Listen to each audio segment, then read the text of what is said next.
இப்போ நீங்க அப்படியே கண்டினியூ பண்ணீங்க. இல்லை, ஓகே ஓகே. சரி, அப்போ பார்க்கும்போது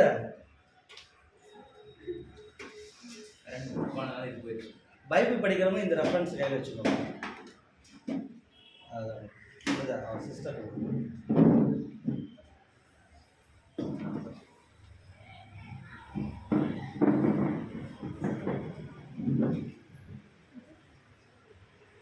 அந்த ரெஃபரன்ஸ் கையில் வச்சுக்கோங்க. ஏன்னா டிஸ்பிளேல வசனம் நம்ம கொடுத்துருந்தோம், கரண்ட் இல்லாதனால ரெஃபரன்ஸ் நீங்கள் யூஸ் பண்ணுறோம். இப்போ பார்க்கும்போது ஃபஸ்ட்டு நம்ம எதை பார்க்குறோம்னா, மைக் இப்போ தேவையில்லை. ஃபஸ்ட்டு நம்ம எதை பார்க்குறோம்னா, நோவா கால வசனம் என்ன சொல்லுச்சுன்னா 38ல் நோவா காலத்துக்கு முன்னாடியான காலம் அப்படிதானே சொல்லப்பட்டிருக்குது.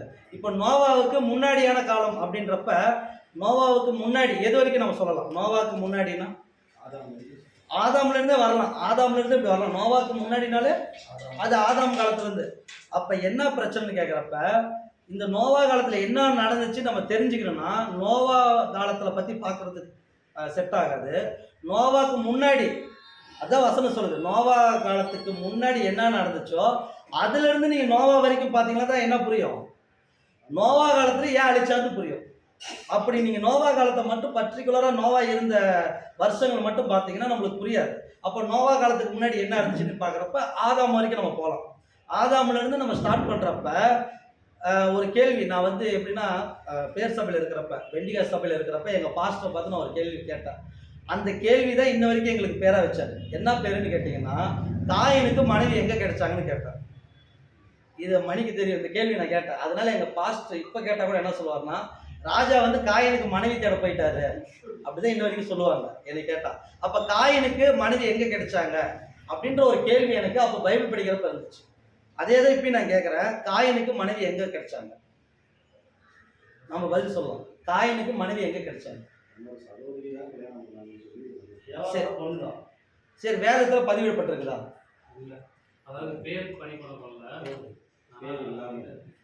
இப்ப நம்மளுக்கு இன்னொரு கேள்வி என்னன்னா, இந்த வேதத்துல இப்ப நம்ம கையில இருக்குதுல, இதுல பதிவிட்டு இருந்தா சொல்லலாம், நம்ம ஏத்துக்கலாம். ஓகேங்களா? 66ல இருந்துச்சுன்னா சொல்றப்ப நம்ம ஏத்துக்கலாம். 66ல இல்லாத ஒரு விஷயத்த சொன்னா நம்மளால ஏத்துக்க முடியுமா? ரெஃபரன்ஸா எடுத்துக்கலாம். கரெக்டு தானே, எடுத்துக்கலாம் தானே. அப்ப காயினுக்கு மனைவி எங்க தான் இருந்து வந்தாங்கன்னு கேட்டா இதுல இல்ல. அப்ப இதுல இல்ல, வேற எதுவும் நம்ம ரெஃபரன்ஸ் எடுத்துக்கலாமான்னா, இதுல ஒரு சில வசனங்களை வச்சு மையமா வச்சு அதுல இருக்கிற ரெஃபரன்ஸ் எடுத்து என்ன பண்றோம், ஒப்புமை பண்ணி டீட்டெயிலா காட்டுறோம் இருக்குது அப்படின்ட்டு. அப்படி பார்க்குறப்ப இப்ப காயினுக்கு மனைவி எங்க இருந்து வந்தாங்க அப்படின்னு பார்க்குறப்ப ஒரு சில வசனங்கள் படிச்சிடலாம். ஆதியாகமம் 4ஆம் அதிகாரம் 1ஆம் வசனம் வாசிங்க. 1-2 வாசிங்க. ஆதாம் தன் மனைவியாகிய ஏவாளை அறிந்தான். அவள் கர்ப்பவதியாகி காயினை பெற்று, கர்த்தரால் ஒரு மனுஷனை பெற்றேன் என்றாள். பின்பு அவனுடைய சகோதரனாகிய ஆபேலை பெற்றாள். ஆபேல் ஆடுகளை மேய்க்கிறவனானான், காயின் நிலத்தை பயிரிடுகிறவனானான். இப்ப இந்த ரெண்டு பேர்த்த பத்தி கிளீனா போட்டிருக்குது. யாருன்னா காயினு ஆபேலை பத்தி போட்டிருக்குது. இன்னொரு வசனம் வாசிங்க, 5-4 வாசிங்க. அதுல ஆதாம் சேத்தை பெற்ற பின் 800 வருஷம் உயிரோடு இருந்து குமாரரையும் குமாரத்திகளையும் பெற்றான். இப்ப இந்த வசனம் என்ன சொல்லுச்சு? ஆதாம் எத்தனை வருஷம் உயிரோடு இருந்தாரு? 700 வருஷம் உயிரோடு இருந்து என்ன பண்ணாரு? குமாரரையும் குமார்த்திகளையும் பெற்றான். இந்த இடத்துல குமார்த்தி வந்துருச்சுங்களா? இப்ப இந்த வசனத்தை நம்ம ஒரு கேள்வி வைக்கிறப்ப, காயினோட காலத்துல குமார்த்தியை பெற்றாரா இல்ல சேத்த பெற்ற முன்னாடி குமார்த்தியை பெற்றாரா? ஏன்னா வசனம் எப்படி சொல்லிஇருக்குதுன்னா, 700 வருஷம் உயிரோடு இருந்தார். யாரு? சேத்த பெற்ற பின்னாடி 700 வருஷம் இருந்தாரு. அதுக்கப்புறம் குமாரரை குமார்த்திகளும் பெற்றாருன்னு வசனம் இருக்குது. அப்ப குமார்த்திகள் எப்ப பெற்றாரு? அதுக்கு நம்ம வேதத்துல எவிடன்ஸ் இருக்குதான்னா, அதுக்கு தான் இந்த வசனத்தை காட்டணும். எப்படின்னா குமாரரை குமார்த்திகளும் பெற்றார். அப்ப பெண்களையும் பெற்றெடுத்தார் அப்படின்னு இதுல எப்படின்னா ஒட்டுக்கா எழுதப்பட்டிருக்குது. அப்ப இதுக்கு ரெஃபரன்ஸ் எங்கிருந்து எடுக்கலாம்னு கேட்டீங்கன்னா, யோசுவா 10ஆம் அதிகாரம் அதில் இருக்காது, நம்ம பைபிளில் படிங்க. யோசுவா 10 அதில் 13 படிங்க.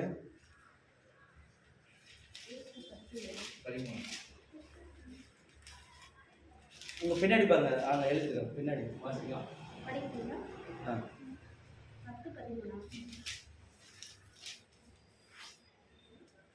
அப்பொழுது ஜனங்கள் தங்கள் சத்துருக்களுக்கு நீதியை சரிக்கட்டும் மட்டும் சூரியன் தரித்தது, சந்திரனும் நின்றது.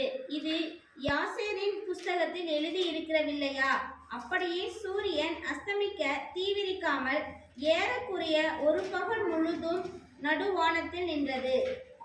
ஆமா, இப்ப இதுல படிக்கிறப்ப இதுல ஒரு வேதத்தை பத்தி பதிவிட்டுருக்காங்க. அது என்னன்னு கேக்குறப்ப யாசேரின் புக்கில் ஒரு சில விஷயங்கள் பதிவிடப்பட்டிருக்குதுன்னு கொடுத்துருக்குறாங்க.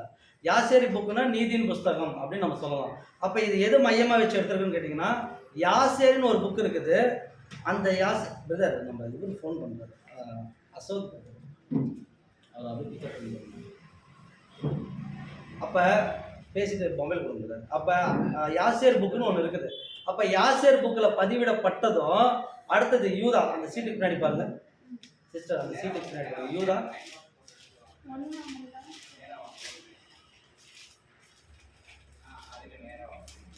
யூதா 1:14-15 அதிலே வாசிங்க. 14-15. ஆதாமுக்கு 7ஆம் தலைமுறையான ஏனோக்கும் இவர்களை குறித்து, இதோ எல்லாருக்கும் நியாய தீர்ப்பு கொடுக்கிறதற்கும் அவர்களில் அவபக்தியுள்ளவர்கள் யாவரும் அவபக்தியாய் செய்து வந்த சகல அவபக்தியான கிரியைகளின் நிமித்தமும் தமக்கு விரோதமாய் அவபக்தியுள்ள பாவிகள் பேசின கடின வார்த்தைகள் எல்லாவற்றின் நிமித்தமும் அவர்களை கண்டிக்கிறதற்கும் ஆயிரமான தமது பரிசுத்தவான்களோடும் கூட கர்த்தர் வருகிறார் என்று முன்னறிவித்தான். யார் அறிவிச்சிருக்கிறாங்க? ஏனோக்கு அறிவிச்சிருக்காரு. இப்ப யூதா புஸ்தகத்திலேயே ஒருத்தர் மென்ஷன் பண்றாரு. அவர் யாருன்னா ஏனோக்கு. அது எத்தனாம் தலைமுறைன்றப்ப ஆதாம்ல இருந்து 7ஆம் தலைமுறையான ஏனோக்குன்னு மென்ஷன் பண்றாரு. அதே நான் ஆதாம்ல இருந்து 7ஆம் தலைமுறையான ஏனோக்கு. அப்ப வேற ஏனோக்கு யாராச்சும் இருக்கிறாங்களா அப்படின்னு பாத்தீங்கன்னா, காயினுடைய ஃபர்ஸ்ட் பையன் பேர் என்னங்க? ஏனோக்கு தான். அப்போ அதனால தான் யூதா எப்படி மென்ஷன் பண்ணுறாருன்னா, ஏனோக்குன்னா எங்க காயினோட பையனோட பேர் மென்ஷன் ஆயிருமோ அப்படின்ட்டு சேத்தோட பையனாகிய ஆதாமுடைய 7ஆம் தலைமுறையான ஏனோக்குன்னு பதிவிடுறாரு. அப்போ ஏனோக்குன்னு புஸ்தகம் ஒன்று இருக்குதா இல்லைங்களா? இருக்குது. அப்போ பார்க்குறப்ப இங்கே நம்மளுடைய பரிசுத்த வேதாகமத்தில் இருக்கிற ஆதி ஆகமத்தையும் யூஸ் பண்ணுறோம், யாசேர் புக்கையும் யூஸ் பண்ணுறோம், ஏனோக்கு புக்கும் யூஸ் பண்ணுறோம். இந்த 3 புக்கும் எப்படி யூஸ் பண்ணுறோம்னா, ஆதி ஆகம வசனத்தை அடிப்படையாக கொண்டு அதில் இருக்கிற வசனத்துக்கு மேட்ச் ஆகிற விஷயங்களை எடுத்து தான் இன்னைக்கு சப்ஜெக்ட் பார்ப்போம். அந்த சப்ஜெக்ட் தான் என்னன்னு கேட்குறப்ப நோவா காலத்தில் என்ன நடந்துச்சு. ஏன்னா மத்தியில் சொல்லப்பட்ட மாதிரி 3 வசனங்களை வச்சு நீங்கள் பார்த்தீங்கன்னா, ஜனங்கள் குசித்தும் குடித்தும் பெண் கொண்டு பெண் எடுத்தும் என்ன பண்ணாங்க. இதுக்காகவே தேவன் அழிச்சாரானா? தேவன் இதுக்காகவே அழிக்கல. அப்படி நீங்கள் அதுக்காக தான் அழிச்சார்னு நினச்சிங்கன்னா இன்னைக்கு எத்தனை பேர் எப்படி இருக்கிறோம்? இஷ்டத்துக்கு வாழ்ந்துட்டு இருக்கிறோம். அதை விட மோசமாக வாழ்ந்துட்டு இருக்கிறோமா இல்லைங்களா? அப்போ இன்னைக்கெல்லாம் பார்த்தா 2000 வருஷத்துக்கு முன்னாடி என்ன பண்ணிருக்கணும்? தேவன் அழிச்சிருக்கணும். அப்போ இங்கே என்ன நடந்துச்சுன்னு பார்க்குறப்ப யாசேர் புக் அந்த ரெஃபரன்ஸில் இருக்கும் பாருங்க. யாசேர் புஸ்தகம் 1ஆம் அதிகாரம் 12வது வசனம் வாசிங்க. கர்த்தராகிய ஆண்டவர் அன்றே அவர்களை ஏதேன் தோட்டத்திலிருந்து துரத்தி அவர்கள் எடுக்கப்பட்ட மண்ணை பயன்படுத்தினார். அவர்கள் போய் ஏதேன் தோட்டத்திற்கு கிழக்கே குடியிருந்தார்கள். ஆதாம் தன் மனைவியாகிய ஏவாளை அழித்தார். அவள் 2 மகள்களையும் 3 மகன்களையும் பெற்றார். இந்த வசனம் என்ன சொல்லுதுன்னு கேட்கிறப்ப எத்தனை மகன் எத்தனை மகள்? 2 மகன் 3 மகள். 2 பசங்க 3 பெண்ணு. 2 பசங்க யாரு? காயின் ஆபேல். 3 பெண்கள். அப்ப பாக்குறப்ப 5 பேர் என்ன பண்ணிக்கிறார் ஆதாம? அவங்க பெற்றெடுக்கிறப்ப ஃபர்ஸ்ட் பாக்குறப்ப 5 பேர் தான். அப்ப நான் எனக்கு தெரிஞ்ச எங்க பாஸ்டர் சொன்ன மாதிரி காயினுக்கு மனைவி எங்க கிடைச்சுன்னு கேட்கிறப்ப அவர் ஒரு கேள்வி எப்படி கேட்டாருன்னா, காயினோட மனைவி யாரா இருக்கும் அப்படின்றப்ப அங்க ஏவாள் தவிர யாருமே இல்லை. அப்ப யார் கூட தான் அவர் இருந்திருப்பாரு அப்படின்னு எங்க பாஸ்டர் சொல்றப்ப ஏவாள் கூட இருந்திருக்கலாம். அப்படிதான் அப்படின்னு சொல்லி, ஏன்னு கேட்டா அவங்களுக்கு அது புரியல. புரியாதனால என்ன பண்ணிட்டாங்கன்னா யார் மேல பழி போட்டுருக்கிறாங்க? ஏவாள் மேல போட்டாங்க. காயினும் ஏவாளும் இணைஞ்சு கூட குழந்தை பெற்றிருக்கலாம்பா, ஏன்னா பைபிள்ல சொல்லப்படலப்பா, சொல்லப்படாத விஷயத்தை எங்களால சொல்ல முடியல அப்படின்னு அவங்க இன்னுமே உபதேசம் சில பேர் பண்றாங்க. சில பேர் எப்படி உபதேசம் பண்றாங்கன்னா, காயின் வந்து என்ன பண்ணாருன்னா தப்பு பண்ணிட்டு போயிட்டாரு தேசத்தை விட்டு. போனோடனே மனைவியை அறிந்தான்னு ஒரு இடத்துல வசனம் இருக்கும். அப்ப மனைவி எங்க இருக்கிறாங்கன்னா வேற தேசத்துல இருந்திருக்கிறாங்க. அப்படி கல்யாணம் பண்ணிட்டாங்கன்னு சில யூடியூப்ல இப்படியும் பேசுறாங்க. அப்ப நம்மளுக்கு என்ன கேள்வின்னா, அப்படியும் இல்லை இப்படி இல்லை, தேவன் ஒரு சிருஷ்டிப்பு பண்ணாருன்னா அது எப்படி இருக்கும்? எது தவறா இருக்குங்களா? ஒரு 10 வருஷத்துக்கு கொஞ்சம் தவறு நடக்கட்டும், 5வது வருஷத்துல சரி பண்ணிடலாம், அப்படி பண்ணுவாரா? தேவன் ஒன்று சிருஷ்டி பண்ணாருன்னா அது சரியாக தான் இருக்கும். அதனால தான் நியாயப்பிரமாணத்துல என்ன சொல்றாரு, தாய்கிட்ட வந்து தவறா நடந்தா அவன் என்ன பண்ணணும், தப்பா நடந்த கொலை செய்யணும். அவனெல்லாம் ஒண்ணுல ஒரு வசனம் என்ன சொல்லுதுன்னா, நியாயப்பிரமாணத்துல தகப்பனின் தாயும் அவன் மதிக்கலன்னா அவன் என்ன செய்யணும், அவனை கொன்று கல்லெடுத்து அடிச்சு கொண்டு இருந்து கவனிக்கலனாலே சாகடின்னு சொல்லுது. தப்பா நடந்துட்டா என்ன பண்ணணும்? அப்ப தேவன் ஆதியில ஒரு மாதிரி இடையில ஒரு மாதிரி மாத்திக்கிறாருப்பா அப்படின்னா அவர் அப்படி மாத்துறது கிடையாது. தேவன் ஆதியில ஒரு திட்டத்தை போட்டுட்டாருன்னா அது முடிவு வரைக்கும் எப்படிதான் இருக்கும், சரியா நூல் பிடிச்ச மாதிரி இருக்கும். அதுதான் அதனாலதான் அவர் என்னன்னா நீதியின் தேவன் அப்படின்றோம். அப்ப இந்த வசனங்களை பாக்குறப்ப 2 மகன்கள் 3 மகள்கள் பெற்றெடுத்தார் அப்படின்னு யாசேர்ல என்ன பண்ணிருக்கிறாங்க, குறிப்பிட்டிருக்கிறாங்க. அதே தான் ஆதியாகமத்துல படிக்கிறப்ப மகன் குமாரரும் குமாரத்திகளும் பெற்றார்கள், ஷார்ட்டா பண்ணிட்டாங்க. அப்ப படிக்கிறப்ப நம்மளுக்கு இப்ப தெரிஞ்சு போச்சு எத்தனை பேர்னா 5 பேர்.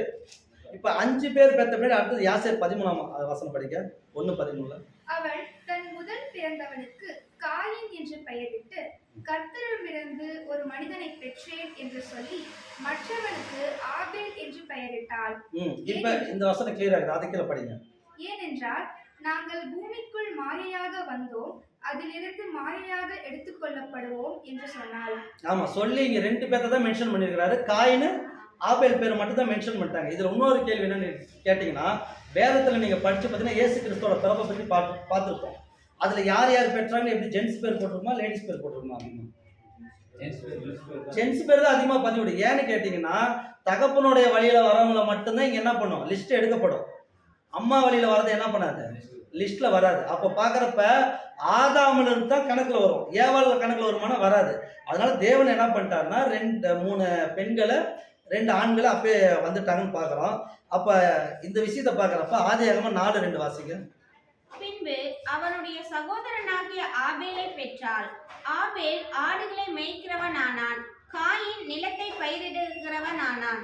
இப்ப நம்ம கையில இருக்கிற ஆதியாகமத்துல அதே இந்த வசனம் சொல்லுது. அதே மாதிரி 3 வாசிங்க, 3:4.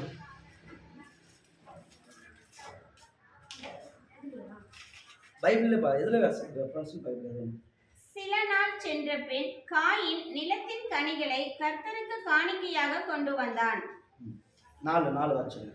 ஆபேலும் தன் மந்தையின் தலையீற்றுகளிலும் அவைகளில் கொழுமையானவைகளிலும் சிலவற்றை கொண்டு வந்தான். ஆமா, இந்த சிஸ்டர் இப்ப இந்த வசனங்கள்லாம் நமக்கு கிளியரா தெரியும், ஃபுல்லா படிச்சதுதான். இப்ப ஏன் இதுல இருந்து நம்ம அந்த பாடத்தை கொண்டு வரோம் அப்படின்னு பாத்தீங்கன்னா, ஆதியில என்ன நடந்துச்சுன்னு பார்த்தாதான் அந்த பாவம் கொஞ்சம் கொஞ்சமா பெருகி பெருகி நோவா காலத்துல எப்படி நடந்துச்சுன்னா ரொம்ப பெருசா மாறிடுச்சு. அதனாலதான் நம்ம ஆதாம்கிட்ட டச் பண்றோம். இப்ப காயின் ஆபேல் பாக்குறப்ப உங்க மைண்ட்ல என்ன தோணும், காயின் ஆபேல்ன்றப்ப என்ன விஷயம் மைண்ட்ல தோணும்? அதான் காயின் ஆபேலுக்கு என்னென்ன பிரச்சனை நடந்துச்சு. இப்ப வசனம் படிச்சோம்ல என்ன சொன்னாரு, காயின் என்ன பண்ணாருன்னா ஒரு பழத்தை கொண்டு போய் கடவுளுக்கு கொடுக்குறாரு பலியா. ஆபேல் என்ன பண்றாரு, ஒரு ஆட்டை கொண்டு போய் கொடுக்குறாரு. யாரோட காணிக்கை ஏற்படுச்சு, ஆபேல் எடுத்துச்சு. ஏன் காயின் எடுப்பல்ல? அதுக்கு வசனமே என்ன சொல்லும், காயின் என்ன பண்ணாரு, கொழுமையானதெல்லாம் தரல. காயின் என்ன பண்ணாரு, வேஸ்டேஜ் பழம் மாதிரி இருக்கிறது முதன்மையா தரல, ரொம்ப அடிப்பட்ட பழம்லாம் கொண்டு போய் வைக்கிறாரு. ஆனா ஆபேலு அப்படி கிடையாது, கொழுமையானது கடவுளுக்குன்னு ஒரு தகுதி உள்ளதா கொண்டு போய் வைக்கிறாரு. அப்ப பலி செலுத்துறது வித்தியாசமா அங்க மாறுது. அதனாலதான் பிரச்சனை வருது. ஆனா காயின் என்ன பண்றாரு, அந்த சமயத்துல எரிச்சலாகி என்ன பண்றாரு, தன்னோட சகோதரன் என்ன பண்றாரு, கொலை செய்யறாரு. சரி, இது மட்டும் தான் வேதத்துல பதிவிடப்பட்டிருக்குது. ஆனா அங்க நடந்த சம்பவம்லாம் நம்மளுக்கு தெரியுமா, எப்படி கொலை செய்தாரு, என்னென்ன பிரச்சனை நடந்துச்சு அப்படின்னு நம்மளுக்கு தெரியுமா? இப்ப நம்மள்ட்ட ஒருத்தர் கேட்கறாங்க, காயினுக்கு ஆபேலுக்கு ஒரு பிரச்சனை வந்துச்சுப்பா, பலி செலுத்துறாங்க கடவுளுக்கு, கடவுள் வந்து யாரை எடுத்துக்கிட்டாருன்னா ஆபேல் எடுத்துக்கிட்டாரு, காயினத்தை எடுக்கல. அதனால காயினுக்கு ஆபேலுக்கு பிரச்சனை ஆகி சண்டை வந்துச்சு. அது என்னென்ன சண்டை, என்ன நிகழ்வு அப்படின்னு கேட்டா நம்ம என்ன சொல்லுவோம்? அதே இடத்துல அடிச்சு கொண்டுட்டாரா? இல்ல, அவங்க கேக்குறாங்க அதே இடத்துல அடிச்சு கொண்டாரா, இல்ல உதைச்சு கொண்டாரா, இல்ல கல் எடுத்து அடிச்சாரா, என்ன பண்ணாரு, எப்படி அடிச்சார், என்ன பிரச்சனை ஸ்டார்ட் பண்ணாரு முதல்ல காயின் இப்படின்னு கேட்டா என்ன சொல்லுவோம்? என்னங்க பரலோகத்துக்கு போற வழியே நம்ம தான் சொல்றோம். இதை சொல்ல முடியலன்னா அப்ப எப்படி பரலோக வழி நம்மளால சொல்ல முடியும் அப்படின்னு கேள்வி வச்சு கேட்டாங்க. ஏன்னா நிறைய கேள்வி என்னை கேட்டிருக்கிறாங்க. அந்த கேள்வியில இதே உங்களுக்கு தெரியலையே ஏன் அப்படின்னு கேட்டீங்கன்னா, அதுக்கு ரெஃபரன்ஸ் யாசேர் புக்கில் இருக்குது. யாசேர் புக் எடுத்துக்கோங்க, இதே நிகழ்வு படிக்கலாம். யாசேர் 1ஆம் அதிகாரம் 14-15 அந்த 2 வசனம் வாசிங்க. பிள்ளைகள் வளர்ந்தார்கள். அவர்களுடைய தகப்பன் அவர்களுக்கு தேசத்தில் ஒரு சொத்தை கொடுத்தார். காயின் நிலத்தை பயிரிடுகிறவனும் ஆபேல் ஆடு மேய்க்கிறவனுமாய் இருந்தான். சில வருஷங்கள் சென்ற பின்பு அவர்கள் கர்த்தருக்கு ஒரு தோராயமான காணிக்கையை கொண்டு வந்தார்கள். காயின் நிலத்தில் கனியிலிருந்து கொண்டு வந்தான். ஆபேல் தன் மந்தையின் தலையீற்றுகளில் இருந்து கொழுப்பில் இருந்து கொண்டு வந்தான். அப்பொழுது தேவன் மனம் திரும்பி ஆபேலையும் அவன் காணிக்கையையும் நோக்கி சென்றார். அப்பொழுது கர்த்தரிடமிருந்து வானத்திலிருந்து நெருப்பு இறங்கி அதை பட்சித்தது. சிஸ்டர், இப்போ இந்த வசனம் என்ன சொல்லுதுன்னா, 2 பேருமே காணிக்கை கொண்டு போய் வைக்கிறாங்க. ஆனால் இப்போ காயினும் சரி ஆபேலும் சரி அவங்க நெருப்பு எடுத்து பற்ற வச்செல்லாம் பலி செலுத்தல, கொண்டு போய் வைக்கிறாங்க. ஆனால் நெருப்பு எங்கேருந்து வந்துச்சு? வானத்திலிருந்து நெருப்பு வந்து என்ன பண்ணுச்சுன்னா காயினோட பலியை அங்கீகரிச்சிருச்சுன்னு வசனம் சொல்லுது. இப்போ மன்னிக்கணும், ஆபேலோட பலிய. இப்ப நமக்கு என்ன கேள்வினா, வானத்திலிருந்து எப்படி அக்கினி வந்து ஆபேலோட காணிக்கை அங்கீகரிச்சிச்சு? இந்த மாதிரி இல்லையே அப்படின்னு நம்மளுக்கு தோணுச்சுன்னா, எலியாவோட காலத்துல எங்க இருந்து வந்துச்சு நெருப்பு? சாலமோன் என்ன பண்றாருன்னு ஒரு வசனம் வாசிச்சலாம். 2 நாளாகமம் 7:1 வாசிங்க. சாலமோன் ஜெபம் பண்ணி முடிக்கிற போது அக்னி வானத்திலிருந்து இறங்கி சர்வாங்க தகன பலியையும் மற்ற பலிகளையும் பட்சித்தது. கர்த்தருடைய மகிமையும் ஆலயத்தை நிரப்பிற்று. தேவாலயத்தை கட்டிட்டு பிரதிஷ்டை பண்றப்ப நடக்கிற நிகழ்வு இதெல்லாம். இப்ப சாலமோன் என்ன பண்றாருன்னா, எல்லாத்தையும் ரெடி பண்ணி ஜெபம் பண்றப்ப அக்னி எங்க இருந்து வருது? இதுதான் முன்னாடி எங்க நடந்துச்சுன்னு கேட்கிறப்ப காயின் ஆபேல் காலத்துல நடந்துச்சு. அதுதான் அதுக்கப்புறம் வேதத்துல இது பதிவிடுறாங்க. வேதத்துல ஏன்னு கேட்கிறப்ப நம்மளுக்கு வேதத்தை பத்தி தெரியுமானா கேள்விதான். ஆனா யூதர்களுக்கு அப்படி கிடையாது. யூதர்களுக்கு தன்னுடைய கடவுளை பத்தி தன்னுடைய வேதத்தை பத்தி எப்படி தெரியும்? இன்ச்சு பை இன்ச்சா எல்லாமே தெரியும். அவங்கள்ட்ட போய் யாசேர் புக்கை பற்றி நீங்கள் கேட்டிங்கன்னா அவங்க யாசேர் புக்கை பற்றி பேசுவாங்க. ஏனோக்கு புஸ்தகத்தை பற்றி கேட்டிங்கன்னா ஏனோக்கு பேசுவாங்க.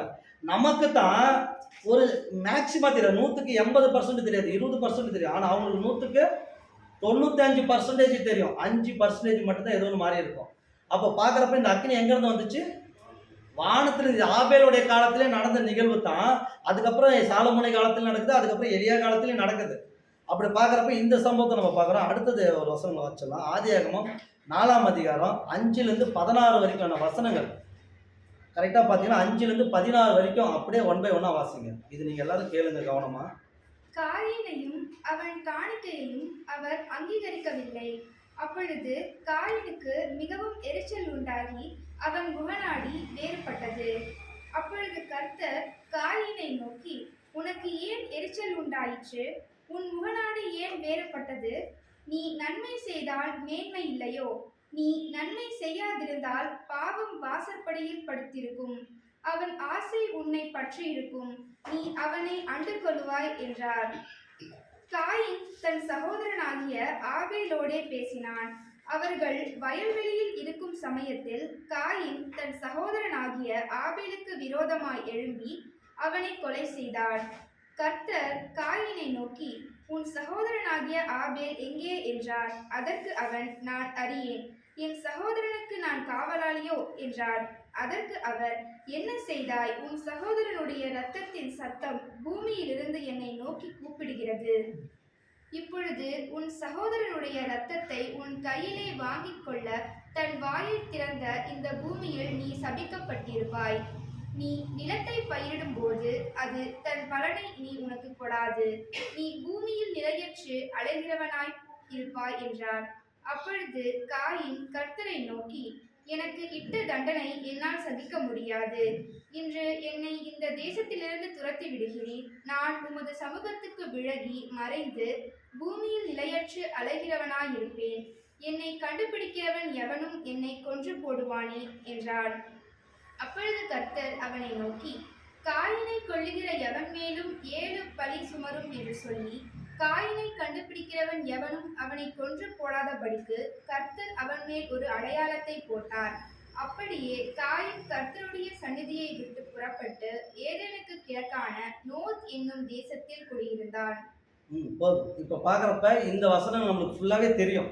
ஏன் இதை நான் படிக்க சொன்னேன்னு கேட்டிங்கன்னா, யாசேர் புக்கில் உங்களுக்கு மென்ஷன் பண்ணுறப்ப உங்களுக்கு தோணலாம், இல்லையே இந்த சம்பவம் இல்லையே, இல்லை வேற மாதிரி இருக்குதுன்னு தோணலாம். அதனால நம்மளோட கையில் இருக்கிற வேதாகத்தை படிக்க சொன்னேன். இப்போ யாசேர் புக் எடுத்துக்கோங்க. யாசேர் புக்கு 1ஆம் அதிகாரத்தில் 16லேருந்து 28 வரைக்கும் வசனங்கள் 1 by 1 வாசிங்க. ஒவ்வொன்றா நிறுத்தி வாசிங்க.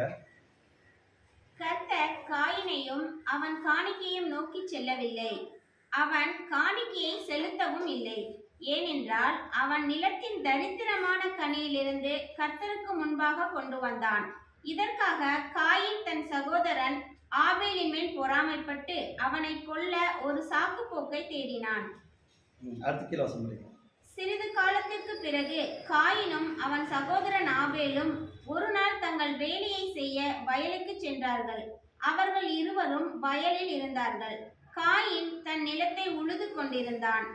ஆபேல் தன் மந்தையை மேய்த்தான். காயின் நிலத்தில் உழுது கொண்டிருந்த பகுதியை மந்தை கடந்து சென்றது. அது காயினை மிகவும் வருத்தப்படுத்தியது. ஆமா, இப்பதான் ஸ்டார்ட் ஆகுது. என்ன பண்றான்னு கேக்குறப்ப இந்த வேலையை பிரிச்சு கொடுத்தது யாருன்னா ஆதாம் தான் பிரிச்சு கொடுக்குறாரு. ஆதாம் என்ன பண்றாருன்னா காயினுக்கு வந்து விவசாயத்தை கற்றுத்தராரு, ஆபேலுக்கு ஆடு மேய்க்கிற வேலையை கற்றுத்தராரு. இப்ப காயின் என்ன பண்றாருன்னா நிலத்தை உழுது கொண்டு இருக்கிறாரு. அந்த நிலத்துல ஆபேல் என்ன பண்றாருன்னா ஆடை மேய்ச்சிக்கிட்டு அந்த நிலத்துல என்ன பண்றாரு, கடந்து போறாரு. கடந்து போறப்ப ஏற்கனவே காயின் என்ன பண்றாருன்னா ஆபேலை கொல்லணும்னு சாக்கு போக்கு தேடிட்டு இருக்கிறாரு. இந்த விஷயத்தை மையமா வச்சு என்ன பண்றாருன்னு கேட்கிறப்ப அது கீழே வசனங்கள் வாசிங்க. காயின் தன் சகோதரன் ஆபேலை நோக்கி கோபமாக சென்றான். அவன் அவனை நோக்கி, எனக்கும் உனக்கும் என்ன சம்பந்தம்? நீ வந்து என் தேசத்தில் உன் மந்தையை மேய்க்க கொண்டு வருகிறாயா என்றான். ஆபேல் தன் சகோதரன் காயினுக்கு பிரதியுத்தரமாக, நீ என் மந்தையின் மாம்சத்தை புசித்து அவைகளின் கம்பளியை உடுத்துகிறாய் என்று எனக்கும் உனக்கும் என்ன சம்பந்தம்? ஆகையால் நீ உடுத்திய என் ஆடுகளின் கம்பளியை கழற்றி நீ உடுத்திய அவைகளின் கனியையும் சதையையும் எனக்கு கைமாறு செய். நீ இதை செய்த பின்பு நீ சொன்னபடி உன் தேசத்தை விட்டு போவேன் என்றான். காயின் தன் சகோதரன் ஆபேலை நோக்கி, இன்று நான் உன்னை கொன்று போட்டால் உன் இரத்தத்தை என்னிடத்தில் கேட்பவன் யார்? ஆபேல் காயினுக்கு பிரதியுத்தரமாக, பூமியில் நம்மை உண்டாக்கின தேவன் என் நியாயத்தை பழிவாங்குவார். நீர் என்னை கொன்றால் என் இரத்தத்தை உம்மிடத்தில் கேட்பார். கர்த்தர் நியாயாதிபதியும் நடுவருமாய் இருக்கிறார். மனுஷனுக்கு அவன் செய்த தீமைக்கும் துன்மார்க்கனுக்கு அவன் பூமியில் செய்யக்கூடிய துன்மார்க்கத்திற்கும் தக்கபடி பழிவாங்குவார். இப்போதும் நீர் என்னை இங்கே கொன்றால் தேவன் உம்முடைய இரகசிய கருத்துக்களை அறிவார். இன்று நீர் எனக்கு செய்ய போவதாக சொன்ன தீமைக்கு உம்மை நியாயம் தீர்ப்பார். தன் சகோதரன் ஆபேல் சொன்ன வார்த்தைகளை கேட்டபோது இந்த காரியத்தை அறிவித்ததற்காக காயின் தன் சகோதரன் ஆபேலின் மேல் கோபம் கொண்டான். ஆமா, இந்த டிஸ்கஷன்லாம் போயிட்டு இருக்குது. இவ்வளவு பிரச்சனை போயிட்டு இருக்கிறப்ப இது நடக்கிறப்ப காயினுக்கு என்ன ஆயிடுச்சு? கர்த்தர் நடுவராகிறாரு, அவர் மனுஷன் எது தீமை பண்ணாலும் அவர் நியாயாதிபதியாகிறான்னு சொல்றப்ப காயினுக்கு ரொம்ப கோபம் வந்துருச்சு. அப்புறம் காயின் என்ன சொல்றாருன்னா, உன்னை நான் இப்ப கொண்டுட்டா யார் கேட்க போறா அப்படின்னு சொல்லிட்டு அது கீழ் வசனங்கள் வாசிங்க. காயின் அவசரப்பட்டு எழுந்து தன் உளவு கருவியின் இரும்பு பகுதியை எடுத்து அதை கொண்டு திடீரென்று தன் சகோதரனை அடித்தான். அவன் அவனை கொன்றான். தன் சகோதரன் ஆபேலின் இரத்தத்தை மண்ணில் சிந்தினான். ஆபேலின் இரத்தம் மந்தைக்கு முன்பாக பாய்ந்தது. இதற்கு பிறகு காயின் தன் சகோதரனை கொன்றதற்காக மனம் திரும்பி மிகவும் துக்கப்பட்டு அவனுக்காக அழுதான். அது அவனை மிகவும் வருத்தப்படுத்தியது. காயின் எழுந்து வயலில் ஒரு குழி தோண்டி அதில் தன் சகோதரனின் உடலை போட்டு அதன் மேல் மண்ணை புரட்டினான். காயின் தன் சகோதரனுக்கு செய்ததை கர்த்தர் அறிந்திருந்தார். அப்பொழுது கர்த்தர் காயினுக்கு தரிசனமாகி, உன்னோடு இருந்த உன் சகோதரன் ஆபேல் எங்கே என்றார். ஓ சிஸ்டர், இப்ப இந்த வார்த்தை தான் கர்த்தர் கேட்கிறப்ப ஆபேல் என்ன சொல்றாரு? என்னோட சகோதரனுக்கு நான் காவல் இல்லைன்னு சொல்லி நம்ம ஆதியாகம புஸ்தகத்துல இதெல்லாம் பதிவிட்டு இருக்கோம். இப்ப இந்த வசனங்களும் அந்த வசனம் நீங்க மேட்ச் பண்ணி பாத்தீங்கன்னா அதுல என்ன பண்ணிருக்குன்னா மேலது கொண்டு வந்து நடுவில் நடந்த விஷயம் இருக்காது. அதாவது அவங்க என்ன ரெண்டு பேரும் பேசிக்கிறது, அந்த உரையாடல் இருக்காது. காயின் எப்படி அவர் கொலை செய்தாருலாம் இருக்காது. ஆனா யாசேர்ல பாக்குறப்ப அந்த டீட்டெயில் என்ன பண்ணிருக்கோம், சரியா வசனத்தின் படி சரியாவே இருக்கும். இப்படிதான் யார் கொல்லப்பட்டாருன்னா ஆபேல் கொல்லப்பட்டார். ஆபேல் கொன்ன பின்னாடி காயின் என்ன பண்ணாருன்னா கர்த்தர் ஒரு சாபத்தை கொடுத்து அமுச்சு விட்டுட்டார். ஓகேங்களா? இதுல ஒரு வசனம் படிக்கிறப்ப ஆபேல் வந்து காயின்கிட்ட என்ன கேட்கிறாருன்னா, என்னோட மந்தையோட மாம்சத்தை என்ன பண்ணிருக்கிறார், சாப்பிட்டுருக்கிற, என்னோட ஆட்டோட கம்பளியே நீ போட்டிருக்கிறன்னு கேட்கிறாரு.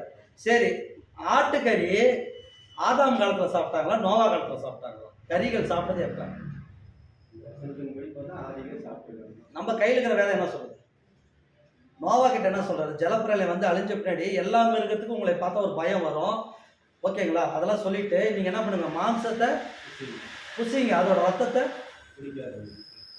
குடிக்க வேணான்றாரு. அப்பதான் கறி சாப்பிட ஆரம்பிச்சாங்களா? நம்மளுக்கு சொன்னவங்க என்ன சொன்னாங்கன்னா, பாருங்க, நோவா காலத்துல தான் மாம்சமே தின்ன ஆரம்பிச்சாங்க, அப்படிதான் எடுத்துருக்குறாங்க. அப்படிதான் தின்னாங்களா அப்படின்னு கேட்குறப்ப தெரியல.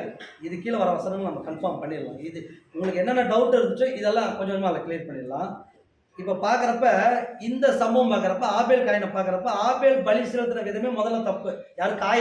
காயின் பலி செலுத்தின விதமே தப்பு. ஆபேல் செலுத்துறது தான் கரெக்டு. ஆனால் ஒரு மனுஷன் நியாயமாக பண்ணுறான், ஒருத்தன் அநியாயமாக பண்ணுறான். ஆனால் அநியாயக்காரன் என்ன பண்ணுறான்னா, நியாயமாக பண்ணுறான்ல, அவன் மேலே இவன் என்ன பண்ணுறான் போராம பண்றான். அவன் யாருன்னா சகோதரன் என்ன பண்றான்னா, ஆபேல் நியாயமா பண்றாரு, இவன் அநியாயமா பண்றான். ஆனா இவன் என்ன பண்றான்னா, நியாயமா செஞ்ச மாதிரி இவனை என்ன பண்ணிட்டான், கொலை செஞ்சுட்டான். இது முதல்ல நியாயமா? இந்த மெத்தேடு நியாயமா? அப்ப காயினோட சிந்தையெல்லாம் முழுக்க யாரோட சிந்தையா இருக்குது? சாத்தானோட சிந்தையா தான் இருக்குது. ஆனா ஆபேலோட சிந்தை எப்படி இருக்குது? இயேசு கிறிஸ்து சொல்றாருல, நீதிமானாகிய ஆபேல் ரத்தம் முதல் சகரியா ரத்தம் வரைக்கும் சொல்றாரா இல்லைங்களா? அப்ப ஆபேல் வந்து நீதிமானாவே இருக்கிறாரு. அப்ப இன்னைக்கு இந்த காலத்துல இப்ப இயேசு கிறிஸ்து என்ன சொல்றாருன்னா, சகோதரனுக்கு விரோதமா யார் எழும்புறா? ஏன் சகோதரனுக்கு விரோதமா சகோதரர் எழும்புறாரு? சகோதரனுக்கு விரோதமா பக்கத்து வீட்டுக்காரன் எழும்புறான்னா நியாயம். சகோதரனுக்கு விரோதமா எப்படி சகோதரர் எழும்ப முடியும்? ஏன்னு கேட்டீங்கன்னா, ஒரே குடும்பத்துல பிறந்த சகோதரரும் சரி, ஒரே எக்னிஷாவும் சரி, நல்லது கெட்டது சகோதரனோட பலவீனம் எல்லாமே யாருக்கு தான் தெரியும்? சகோதரனுக்கு தான் தெரியும். நல்ல சகோதரன் தான் என்ன பண்ணுவாருன்னா அரவணைப்பாரு. இவர் கொஞ்சம் காயின் மாதிரி இருந்தாருன்னா என்ன பண்ணுவாரு? என்னடா நீ நீதிமான, நீ அவ்வளோ பெரிய நீதிமானம், நீ அநீதிமான, நீயே நீதிமான மாதிரி நடக்கிறியான்னு சொல்லி என்ன பண்ணுவாரு? ஏன்னா நம்ம மைண்ட்ல என்ன ஃபிக்ஸட் ஆயிருக்குதோ அதுதான் என்ன பண்ணும், வெளியே பிரதிபலிக்கும். நீங்க நல்லதே நினைச்சீங்கன்னா உங்களோட பார்வை எப்படிதான் இருக்கும்? அவன் தப்பே பண்ணாலும் நீங்க பாக்குற விதம் நல்லதா இருக்கும். அவர் தப்பு பண்றாரு, ஆனா நீங்க நல்லதே உங்க மைண்ட்ல இருக்கிறீங்க, அவர் பாக்குறப்ப நல்லதா தான் பார்ப்பீங்க. ஆனா நீங்க தப்பாவே இருந்தீங்கன்னா அவர் நல்லதே பண்ணா நம்ம பார்வைக்கு எப்படி தெரியும்? தப்பா தெரியும். இது வந்து இப்ப நடக்கல, காயினோட காலத்தில் நடந்துச்சுன்னு சொல்லலாம். அப்பயே நடந்துச்சு. அதுக்கு எக்ஸாம்பிள் அடுத்தது ஒன்று பார்க்கலாம். ஆதியாகமம் 4ஆம் அதிகாரம் 14ஆம் வசனம். காயின் தன் மனைவியை அறிந்தான், அவள் கர்ப்பவதியாகி ஏனோக்கை பெற்றாள். அப்பொழுது அவன் ஒரு பட்டணத்தை கட்டி அந்த பட்டணத்துக்கு தன் குமாரனாகிய ஏனோக்குடைய பெயரை இட்டான். ஆமா, நாம என்ன சொன்னோம்னா, ஏனோக்குனா 2 ஏனோக்கு இருக்கிறாங்க. ஒன்று சேத்தோட சந்ததியாக ஏனோக்கு, அதுதான் யூதா புஸ்தகத்தில் படித்தோம். 7ஆம் தலைமுறையான ஏனோக்குன்னு படித்தோம். இந்த ஏனோக்கு யாருன்னு கேட்குறப்ப காயினுடைய பையன் நம்ம பார்க்குறோம். இந்த வசனங்கள் எப்படி சொல்லுதுன்னா, காயின் வந்து ஒரு அநீதி, ஓகேங்களா, நீதிமான் இல்லை. இப்போ காயினோட வரலாறு வேதம் என்ன பண்ணியிருக்குது? பதிவு பண்ணப்பட்டிருக்கு. ஏன் வந்து காயினோட சந்ததி பதிவு பண்ணப்படணும்? அவன் தான் ஒரு மோசமான ஆளாச்சு, அவனை கழட்டி விட்டுட்டு ஆபேலோட சந்ததி பண்ண வேண்டியதுதான். ஏன் காயினோட சந்ததி பதிவு பண்ணது? படிச்சிடலாம் தொடர்ச்சியா. ஆதியாகமம் 4:18. ஏனோக்குக்கு ஈராத் பிறந்தாள், ஈராத் மெகுயவேலை பெற்றாள், மெகுயவேல் மெத்தூசாவை பெற்றான், மெத்தூசாவேல் லாமேக்கை பெற்றான். இப்ப பாக்குறப்ப இது வந்து காயினோட சந்ததி தான். இவங்க முழுக்க காயினோட சந்ததி. இவங்க எத்தனை பேர்னு பாக்குறப்ப ஏனோக்கு பெற்ற பிள்ளைகள் யாரு? ஈராத்து, அப்புறம் படிங்க, ஈராத், மெகுயவேல், மெத்தூசாவேல், அப்புறம் லாமேக்கு. இப்ப லாமேக்குன்ற பேரு யாருடைய இதுல வருது? நோவாவுடைய அப்பா பேர் என்ன?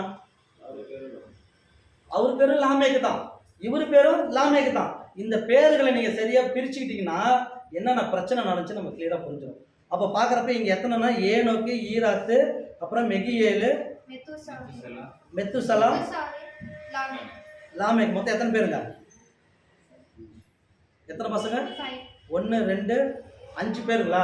இப்ப 5 பேரை வந்து ஆதியாகமத்தில் மென்ஷன் பண்ணியிருக்கிறார். இதுக்கு என்ன காரணம்னு பார்க்குறப்ப யாசேர் புஸ்தகம் எடுத்துக்கோங்க.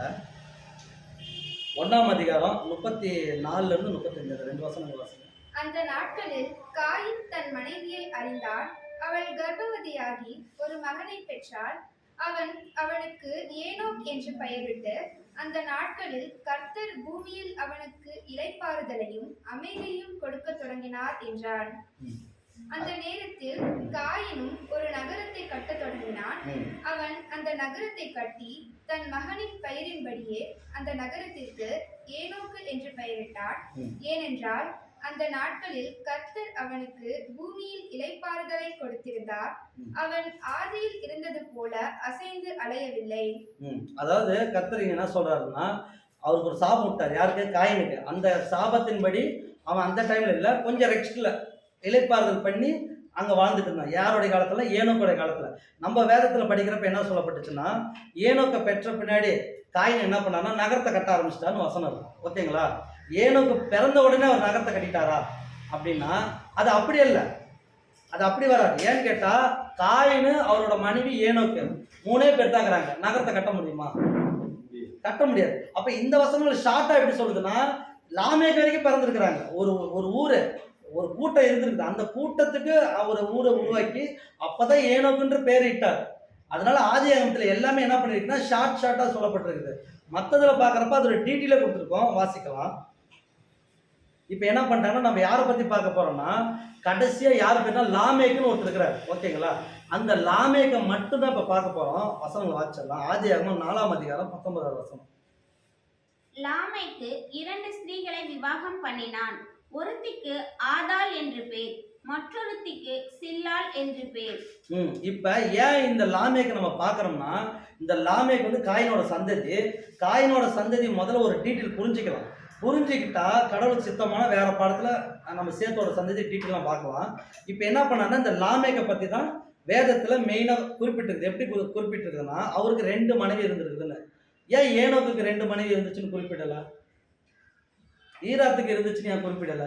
ஏன் லாமேக்கு மட்டும் இருந்தது குறிப்பிட்டிருக்குது?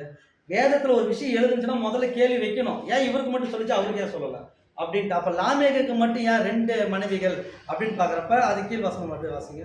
4:20 வாசிங்க. ஆர்சி அதுல வாசிங்க. ரெஃபரன்ஸ்ல ஆதா யாபாலை பெற்றெடுத்தாள். இவன் தான் ஆடு மாடு மேய்த்து கூடாரத்தில் வாழும் மக்களின் தந்தை. ஆமா, ஆதாள் என்ன பண்றாருன்னா ஃபர்ஸ்ட் மனைவி. யாரோட மனைவி? லாமேக்கோட மனைவி. அவங்க ஒரு குழந்தை பெத்தெடுக்கிறாங்க. அவர் பேர் என்னன்னு கேட்டா யாபால். அவர் என்ன பண்றாருன்னா ஆடு மேய்க்கிறவங்களை எல்லாத்துக்கும் எப்படிங்கிறாரு? தகப்பனானான். இந்த வசனங்களை பாருங்க, தகப்பனானான் போட்டுருது. அடுத்து கீழே வாசிங்க. 4:21. அவன் சகோதரனுடைய பேர் யூபால். அவன் கிணறக்காரர் நாகசுரக்காரர் யாவருக்கும் தகப்பனானான். ஆமா, இவர் என்ன 2வது பையன் யூபால். இதுக்கு என்ன சொல்லுதுன்னா கிண்ணகக்காரர் நாகசுரர் யாவரும். கிண்ணகக்காரர் நாகசுரர்னா யாரும்? இது யாரோட சந்ததி? காயினோட சந்ததி. ஒரு 5வது தலைமுறைக்கு மேல வருது. அப்ப எப்படி மேலந்தாளம்லாம் உருவாகி இருக்கும்? மேலந்தாளம் அப்ப எப்படி உருவாகி இருக்கும்? காயினோட இதில் படிக்கிறப்ப இரும்பு கருவியால் எடுத்து அடிச்சு கொண்டாருன்னு போட்டுருக்கு. யார? ஆபேல. அப்ப எங்க இரும்பு இருந்திருக்கும்? இரும்போட காலம் எந்த காலம்? நம்ம ஹிஸ்டரியில படிக்கிறோம்ல, இரும்பு காலம், வெண்கல காலம்லாம் படிச்சிருக்கோம் இல்லைங்களா? அதெல்லாம் எப்போ வந்துச்சு? இதெல்லாம் காயினோட காலத்துல இரும்பை பத்தி போட்டிருக்கு யாசேர்ல. இதெல்லாம் நம்புற மாதிரியே இல்லை தானே நம்மளுக்கு. கேள்வி வருதா இல்லைங்களா? அதே மாதிரி இங்க பாக்குறப்ப கிண்ணகக்காரன் நாகஸ்வரன் ஏதோ பிபி ஊத்திட்டு இருந்தாங்களா அந்த காலத்துல. அப்ப யார் கண்டுபிடிச்சா? இதெல்லாம் கேள்வி வரும்ல. இதெல்லாம் யார் கண்டுபிடிச்சா? நம்ம கையில் இருக்கிற வேதம் சொல்லுது. நான் யாசேர் புக்கில் சொல்ல, நம்ம கையில் இருக்கிறது சொல்லுது கிண்ணகக்காரன் நாகஸ்வரர் யாருன்னா. இது எப்படி வந்துச்சு? இதெல்லாமே கேள்வி. இப்போ பார்க்குறப்ப லாமேக்கு அடுத்தது படிக்கலாம். ஆதியாகமம் 4:22. சில்லா தூபால் காயினை பெற்றெடுத்தாள். இவன் வெண்கலத்தாலும் இரும்பாலும் எல்லாவித கருவிகள் செய்யும் கொல்லனானான். தூபால் காயினுக்கு நாகமா என்ற சகோதரி இருந்தாள். ஆமா, இங்க பாருங்க, நம்ம கையில் இருக்கிற வேதம் நாகமான ஒரு சகோதரியை ரெஜிஸ்டர் பண்ணிருக்குது. ஓகேங்களா? ஆனா ஆதாமுக்கு பிறந்த பிள்ளைங்களை ரெஜிஸ்டர் பண்ணல, பேரெல்லாம் நாகமா மட்டும் தான் ரெஜிஸ்டர் பண்ணிருக்குது. இப்ப 2வது மனைவி யாருன்னா சில்லால். அவர் ஒரு பையனை பெற்றெடுக்கிறாங்க. அவருக்கு பேர் என்னன்னா தூபால் காயின்.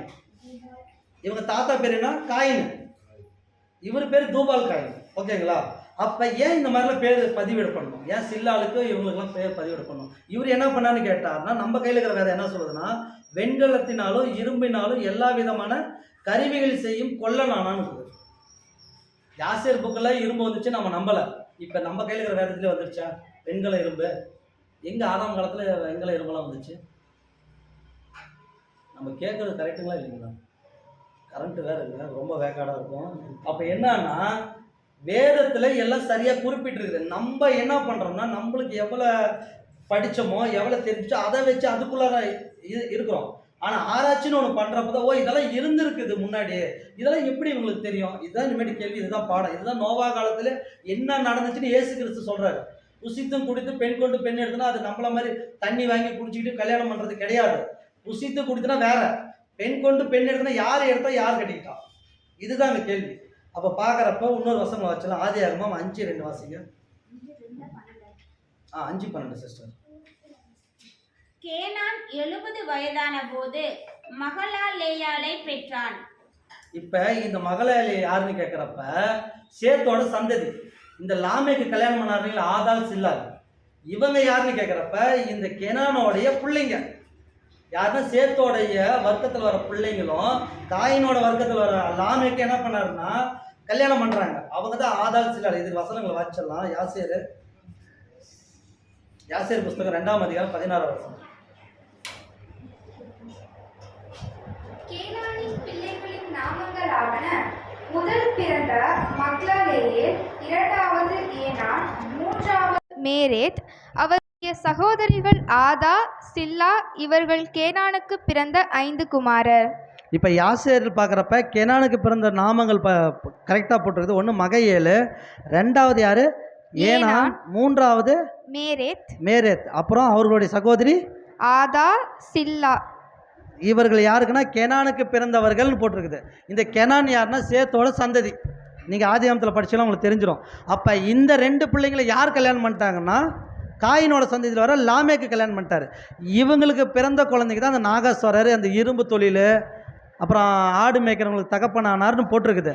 அந்த காலத்தில் இரும்பே இல்லையே, எப்படி வந்துச்சு? இதுதான் நம்ம கேள்வி. இரும்பே இல்லையே எப்படி வந்துச்சு அப்படின்னு பார்க்குறப்ப இப்போ தான் நம்ம எந்த புஸ்தகத்தில் போகிறோம்னா ஏனோக்குன்னு ஒரு புஸ்தகம் இருக்குது. ஏன்னா ஏனோக்கு என்ன பண்ணார்னா 7ஆம் தலைமுறையான ஏனோக்கு கர்த்தர் 1000 தூதர்களோடு என்ன பண்ணுறாரு வருவார்னு 2வது வருகை பற்றி சொன்னவர் யார்? ஏனோக்கு தான் சொல்லிக்கிறாரு. அப்போ ஏனோக்கு காலத்தில் இயேசு கிறிஸ்து பிறந்தாரா? அப்புறம் எப்படி அவருக்கு 2வது வருகை பற்றி தெரிஞ்சிச்சு? ஏனோக்கு எப்படி 2வது வருகை தெரியும்? எப்படி தெரியும்? தேவனோடு இருந்ததுனால தேவன் என்ன பண்ணார்னா வெளிப்படுத்துறாரு. இயேசுன்னு ஒருத்தர் பிறக்காத காலத்திலே வெளிப்படுத்தியிருக்கிறாரு. அப்போ இதை பார்க்குறப்ப தான் நம்ம ஏனோக்கு புஸ்தகம் 8ஆம் அதிகாரம் 1-9 வரைக்கும் வசனங்களை வாசிங்க. மேலும் அசாசேல் மனிதர்களுக்கு வாட்கள், கத்திகள், கேடயங்கள், மார்பு கவசங்கள் செய்ய கற்றுக் கொடுத்தான். கண்ணாடிகள் செய்வது, வளையல்கள் மற்றும் ஆபரணங்கள் செய்யும் வேலை, வர்ணம் பூசுவது, புருவங்களை அழகுபடுத்துவது, எல்லா விலையுயர்ந்த மற்றும் தேர்ந்தெடுக்கப்பட்ட கற்களின் பயன், எல்லா விதமான சாயங்களின் பயன்பாடு ஆகியவற்றையும் கற்றுக் கொடுத்தார். இதனால் உலகமே மாறிப்போனது. ஆமாம், இப்போ அந்த வசனத்தில் ஃபர்ஸ்ட் வாக்கியம் மட்டும் படிங்க. மேலும் அசாசேல் மனிதர்களுக்கு வாட்கள், கத்திகள், கேடயங்கள், மார்பு கவசங்கள் செய்ய கற்றுக் கொடுத்தான். போதும் சிஸ்டர். இப்போ இவன் யாரு? அவன் பேர் என்ன? அசாசேல். யார் அவன்? அசாசேல்ன்ற பேரே நம்மளுக்கு தெரியலையே. ஏதோ வேதத்தில் சொல்லப்பட்ட பேராக இருந்தாலும் பரவாயில்ல, இது என்ன ஒரு புது பேராக இருக்குது?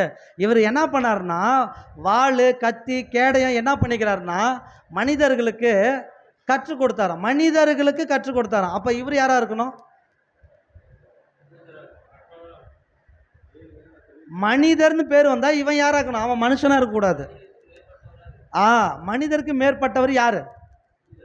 இப்போ படிச்சலாம். அது கீழே வசனம் 2 படிங்க. அவபக்தி பெருகியது, விபச்சாரம் பழுகியது, அவர்கள் மீறி தங்கள் எல்லா வழிகளையும் கெடுத்து கொண்டார்கள். ஆமாம், இவர் என்ன பண்ணிட்டாரு? இதெல்லாம் கற்றுக் கொடுத்த பின்னாடி அங்கே என்ன நடந்திருக்குது? அவபக்தி பெருகியதான், விபச்சாரம். பாருங்கள், விபச்சாரம் என்ன ஆயிடுச்சு? பழகி அவர்கள் என்ன பண்ணிட்டாருன்னா மீறி தங்கள் எல்லா வழிகளையும் கெடுத்து கொண்டார்கள். அது கீழே படிங்க. அமசராக் எல்லா சூனியக்காரர்களுக்கும் வேர்களை பிரித்து பார்ப்பவர்களுக்கும் கற்றுக் கொடுத்தான். இப்போ இன்னொரு நபர் வராரு. அவர் யாருன்னா, அவர் பேர் என்ன சொன்னீங்க? அமசராக். அமசராக், இந்த பேர்லாம் கேள்விப்பட்டிருக்கிறோமா? அவர் என்ன கற்றுக் கொடுத்துக்கிறாருன்னு பாருங்க. அது அப்படியே படிங்க. எல்லா சூனியக்காரர்களுக்கும் வேர்களை பிரித்து பார்ப்பவர்களுக்கும் கற்றுக் கொடுத்தான். என்ன கற்றுக் கொடுத்தாருன்னா சூனியம், வேறு பிரிக்கிறது. என்ன வேறு பிரிக்கிறது?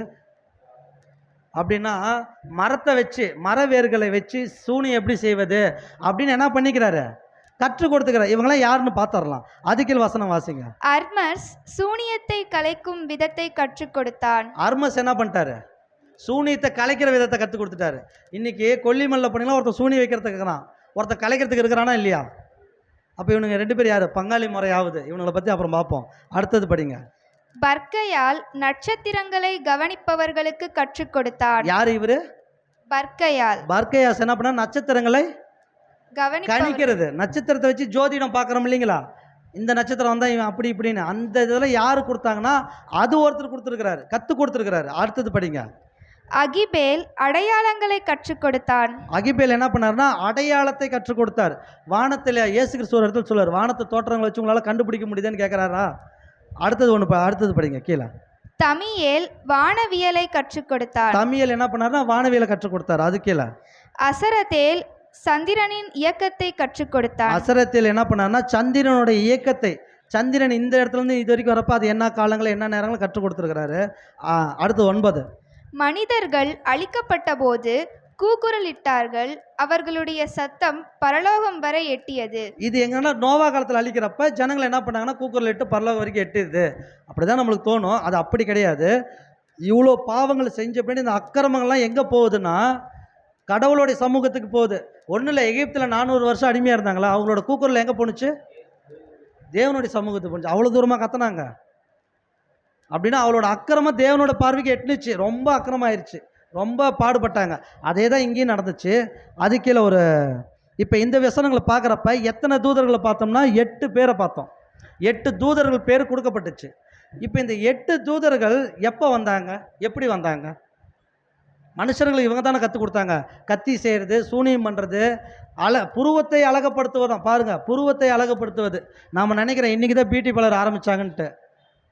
காயினோட காலத்தில் பியூட்டி பார்லர் பக்காவாக இருந்திருக்குது. இப்போ மேக்கப்பு கம்மி, அப்போ மேக்கப் செம்மையாக பண்ணியிருக்கிறாங்க. அதனால தான் புருவத்தை இது பண்ணுறது, வளையல். இப்போ நோவா காலத்தில் கப்பல் செய்ய சொல்லி என்ன சொல்கிறாரு, கீழ் பூசுன்றாரா? இந்த பூசுறதெல்லாம் யார் கற்றுக் கொடுத்தா? தேவனே கீழே இறங்கி கற்றுக் கொடுத்தாரா நோவா கிட்ட? சிமெண்ட் இவ்வளோ ஜல்லி இவ்வளோ போட்டு கலந்து வைப்பான்னு கற்றுக் கொடுத்தாரா? அங்கே இருந்த இதில் வேறு மெட்டீரியல் அதை அப்படி கற்றுக் கொடுத்தாரானா இல்லை. அப்போ யாரோ கற்றுக் கொடுத்துருக்குறாங்க. அப்போ யாருன்னா இந்த 8 பேர். இந்த 8 பேர் கற்றுக் கொடுத்தது தான் என்ன பண்ணிட்டாங்கன்னா எல்லாரும் ஃபாலோ பண்ண ஆரம்பிச்சிட்டாங்க. இந்த தூதர்கள் எப்படி வந்தாங்க? ஒன்றும் இல்லை, லூசிஃபருக்கு என்ன பேர் கொடுக்கப்பட்டுச்சு? லூசியல் இல்லை, அவர் எதுக்காக படைக்கப்பட்டார்? எசேக்கியேல் படிக்கிறப்ப காப்பாற்றப்படுவதற்காக படைக்கப்பட்ட கேருப்பு. யாரை காப்பாற்றுறதுக்கு? அவர் காப்பாற்றினாரா? அப்போ ஒவ்வொரு கேருப்பும் ஒவ்வொரு தேவதூதர்களும் ஒவ்வொரு வேலைக்காக படைக்கப்பட்டது. மிகாயேல் என்ன பண்ணுறாரு? மிகாயேல் மீட்கிறாரு, அது போர் செய்கிறாரு. இப்போ உதாரணத்துக்கு மரியாள் கிட்ட ஒரு தூதர் பேசுகிறார். யாருங்க? கேப்ரியல். அவருடைய செய்தி என்ன? நற்செய்தி அறிவிக்கிறது. அந்த மாதிரி ஒவ்வொரு தூதருக்கும் ஒவ்வொரு வேலைப்பாடு.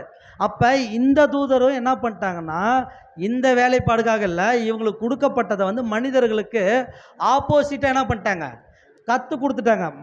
தேவ தூதர்கள் மனுஷர்களுக்கு ரகசியங்களை வெளிப்படுத்த ஆரம்பிச்சிட்டாங்க. ஏன் இந்த ரகசியத்தை மனிதனுக்கு சொல்லணும்? தேவன் ஏதேன் தோட்டத்தில் கனி சாப்பிடக்கூடாதுன்னு சொன்னார். ஏன்னு கேட்டால் கனி சாப்பிட்டோன்னா நல்லது எது தீமை எதுன்னு உனக்கு தெரிஞ்சிடும். தெரிஞ்சுட்டா நீ என்ன பண்ணுவ? தீமை தான் செய்வேன். நன்மை காட்டிலும் தீமை தான் செய்யணும் அவருக்கு தெரியும். அதனால வேணான்னு ஸ்டாப் பண்ணார்.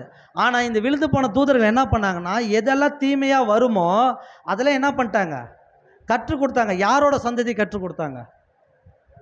அடங்காத சந்ததியாகிய காயினோட சந்ததிக்கு கற்றுக் கொடுத்தாங்க. ஏன் காயினோட சந்ததியை சூஸ் பண்ணாங்கன்னா காயினோட சிந்தையெல்லாம் எப்படி இருந்துச்சு? பொல்லாததாக இருந்துச்சு. அந்த பொல்லாதான ஜனங்களை என்ன பண்ணாங்க? தூதர்கள் தேர்வு செய்தாங்க. இன்றைக்கி சபையில் நம்ம கொஞ்சம் மிஸ் ஆகிட்டோம்னா அழகாக ஒரு தூதன் நம்மளை வாஷ் அவுட் பண்ணி இழுத்துட்டு போயிடுவான்.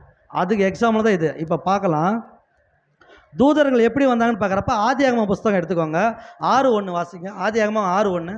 மனுஷர் பூமியில் பெருக துவக்கி அவர்களுக்கு குமாரத்திகள் பிறந்தபோது 2 தேவகுமாரர் மனுஷகுமாரத்திகளை அதிக சௌந்தரியமுள்ளவர்கள் என்று கண்டு அவர்களுக்குள்ளே தங்களுக்கு பெண்களை தெரிந்து கொண்டார்கள். யாருங்க இந்த தேவகுமாரர்கள்? வசனம் எப்படி சொல்லுதுன்னா மனுஷர் பூமியில பெருக துவங்கி அவர்களுக்கு குமார்த்திகள் பிறந்த போது ஜனங்கள் உற்பத்தி ஆகிறப்ப யார் வராங்கன்னா தேவகுமாரர்கள் மனுஷகுமார்த்திகள் அழகு உள்ளவர்கள் என்று கண்டு சௌந்தரியமுள்ளவர்கள் கண்டு என்ன பண்ணிட்டாங்க, பெண்களை தெரிந்து கொண்டாங்கன்னு வசனம் நம்ம கையில் இருக்கிற வேதம் சொல்லுது.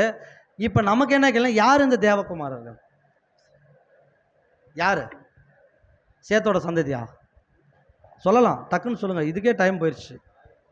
தேவகுமாரர் யார்? விழுந்து போன தூதரா? அதாவது ஆபேல் சந்ததி எப்படி எடுத்துக்க முடியும்? வசனம் சொல்லுது தேவகுமார். தேவகுமார்னா யார்?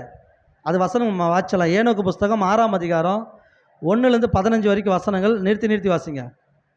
மனுஷரின் குமாரர் அந்நாட்களில் பெருகின பிறகு அழகும் எழிலும் உள்ள மக்கள்கள் அவர்களுக்கு பிறந்தார்கள். இதுதான் ஆதியாகமத்தில் படித்தோம். ஜனங்கள் பெருகி குமார்த்திகளை பெற்ற போது யார் வந்தாங்க? தேவகுமாரர்கள். அதே வசனம் தான் இங்கேயும் சொல்லுது. மனுஷகுமார் அந்நாட்கள் என்ன பண்ணாங்கன்னா பெருகின பிறகு அழகும் எழிலும் உள்ள மக்கள் அவர்களுக்கு பிறந்தார்கள். அப்போ என்ன நடக்குதுன்னா அது கீழே வாசிங்க. பரலோகத்தின் தூதர்கள் ஆகிய தேவகுமாரர் அவர்களை பார்த்தபோது அவர்கள் மேல் மோகம் கொண்டு ஒருவருக்கொருவர் சொன்னார்கள், வாருங்கள், மனுஷரின் சந்ததியிலிருந்து நமக்கென்று மனைவிகளை தேர்ந்தெடுத்து பிள்ளைகளை பெற்றுக்கொள்வோம். இப்போ என்ன பண்ணாங்கன்னா தேவகுமாரெலாம் என்ன பண்ணுறாங்கன்னா, வாருங்கள் நமக்குன்னு குழந்தைகளை பெற்றுக்கலாம், பெண்களை தேடிக்கொண்டுன்றாங்க. இப்போ வாருங்கள்ன்றப்ப எத்தனை பேர் வந்தாங்க அப்படின்றப்ப வசனம் கீழே வாசிங்க. அப்பொழுது அவர்களுடைய தலைவனாகிய சாத்தான் ஆமாம், அப்படியே தான், அதிலே படிக்க டிரான்ஸ்லேஷன் அப்படி தான். ஓகே. சம்யாசா அவர்களை பார்த்து, இந்த காரியத்தை செய்ய நீங்கள் விருப்பம் இல்லாமல் இருப்பீர்கள் என்று பயப்படுகிறேன். யார் சொல்றாங்கன்னா தலைவனாகிய சம்யாசா. என்ன பேர் இதெல்லாம்? தலைவனாகிய சம்யாசா யார் இவன்? அப்போ சம்யாசான்ற பேருக்கு என்ன அர்த்தம் கீப்ரூவில் தராங்கன்னா, இது கீப்ரூ வேர்டு இல்லை. கீப்ரூவில் இந்த அர்த்தத்துக்கு எப்படி சொல்கிறாங்கன்னா, நம்ம ஆசரிப்பு கூடார பாடம் கேட்டிருப்போம். ஒன்று போக்காடு, ஒன்று பலியாடு. பலியாடு எங்கே போகும்? தேவாலயத்துக்குள்ளே போய் பலியாயிரும். போக்காடு எங்கே போகும்? அப்போ அந்த போக்காடோட நிலைமை என்ன? இப்போ உலகத்துக்கு ஒரு போக்காடு இருக்குது. யார் அந்த போக்காடு? பாவத்தை கொண்டு வந்தோன்னு அவன்தான். பாவத்தோட வச்சு முடிக்க போகிறது யார? அவனை தான். அப்போ இந்த தலைவன் யாருன்னு கேட்டால், இந்த சாத்தானுக்கு பேர் தான் ஏனோக்கு புஸ்தகத்தில் என்ன கொடுக்கப்பட்டிருக்குது? சம்யாசான்னு கொடுக்கப்பட்டிருக்குது. அது கீழே வாசிங்க அப்படியே. அப்படி நடந்தால் இந்த பெரிய குற்றத்திற்காக நான் மட்டும் தண்டிக்கப்படுவேன் என்றான். அப்படி தொடர்ச்சியா வாசிங்க. அதற்கு அவர்கள் பதிலாக, நாம் அனைவரும் ஆணையிடுவோம் என்றார்கள். நம்முடைய எண்ணத்தை மாற்ற மாட்டோம், திட்டமிட்ட காரியத்தை செய்தே தீருவோம் என்று ஒருவரை ஒருவர் சபித்துக் கொண்டு உடன்படிக்கை செய்வோம் என்றார்கள். பிறகு அவர்கள் அனைவரும் சேர்ந்து ஆணையிட்டு ஒருவரை ஒருவர் சபித்துக் கொண்டு உடன்படிக்கை செய்தார்கள். அவர்களுடைய மொத்த எண்ணிக்கை 200. அவர்கள் அர்மோன் மலையின் உச்சியாகிய அர்ஸ்தீஸ் மலையின் மேல் இறங்கினார்கள். இப்போ என்ன பண்ணாங்கன்னா, ஒரு 200 பேர் வராங்க. வந்து அவங்க என்ன பண்ணுறாங்கன்னா, அவங்களுக்குள்ள ஒரு உடன்படிக்கை பண்ணிக்கிறாங்க. மனுஷகுமாரியை தேர்வு செய்து நம்ம பெண்களை எடுத்துக்கலாம் அப்படின்னு கேட்குறப்ப, இந்த தலைவன் என்ன சொல்கிறாருன்னா, இந்த மாதிரி நடந்தால் நான் மட்டும்தான் தண்டிக்கப்படுவேன், அதனால் நான் தண்டிக்கப்படுறதுக்கு எனக்கு அது விருப்பம்ன்ற மாதிரி சொல்கிறப்ப, இந்த 200 பேர் என்ன பண்ணுறாங்கன்னா ஒரு உடன்படிக்கை பண்ணிக்கிறாங்க. நாம் எல்லாரும் என்ன பண்ணுறோன்னா இதே விஷயத்தில் ஒற்றுமையாக இருப்போம், எது நடந்தாலும் அது நமக்கே சாரட்டும் அப்படின்னு சொல்லி இவங்க எல்லாரும் என்ன பண்ணுறாங்கன்னா ஒற்றுமையாக ஒரு உடன்படிக்கை செய்து ஒரு மலையின் மேலே இறங்குறாங்க. அந்த மலையின் பேர் தான் என்னென்னா அர்மோன் மலை உச்சியில் இறங்குனாங்க. இந்த அர்மோன் மலை நம்ம கேள்விப்பட்டிருக்கிறோமா? எங்கே கேள்விப்பட்டிருக்கிறோம்? அர்மோன் மலை எங்கே கேள்விப்பட்டிருக்கிறோம்? எர்மோன் மலை தான் கேள்விப்பட்டிருக்கிறோம். அர்மோன் கேள்விப்பட்டிருக்கிறோமா? அப்படின்னா நீங்கள் சொன்ன அந்த எர்மோன் தான் அர்மோன். அது எங்கன்னா இஸ்ரேல் தேசத்தில் ஒரு பகுதியில் தான் இருக்குது. அப்போ இவங்கெல்லாம் எங்கே வந்து இறங்கியிருக்கிறாங்கன்னா, இப்போ அது பேர் இஸ்ரேலு. ஆனால் காயினோட காலத்தில் அப்படி அந்த பேர் கிடைக்கல. ஏன்னு கேட்டிங்கன்னா, ஏதேனில் கிழக்கு தேசம்னு போட்டிருக்குது. ஏதேனு எங்கே இருந்துச்சுன்னு வரலாறு ஆசிரியர்கள் சொல்கிறாங்க. இப்போ ஏதேனு எங்கே இருந்துச்சுன்னு வரலாற்றில் போய் தேடுறப்ப அது எங்கே சொல்கிறாங்க? ஈராக்குன்னு சொல்கிறாங்களா? ஈராக் பகுதி சொல்கிறாங்களா? அரராத்து மலை அங்கே தான் இருக்குது. அதுலேருந்து கிழக்கு தேசம் எந்த தேசம்? இஸ்ரேல் தான். பாபிலோனுக்கு கிழக்கு தேசம் எது? இஸ்ரேல் தான். அப்போ கிழக்கு தேசம்னு வேதத்தில் குறிப்பிட்டே வருது. அப்போ பார்க்குறப்ப அந்த மலையில் தான் இவங்க ஒரு 200 பேர் இறங்கினதாக சொல்லப்பட்டிருக்குது. அது கீழே வசனங்களை வாசிங்க.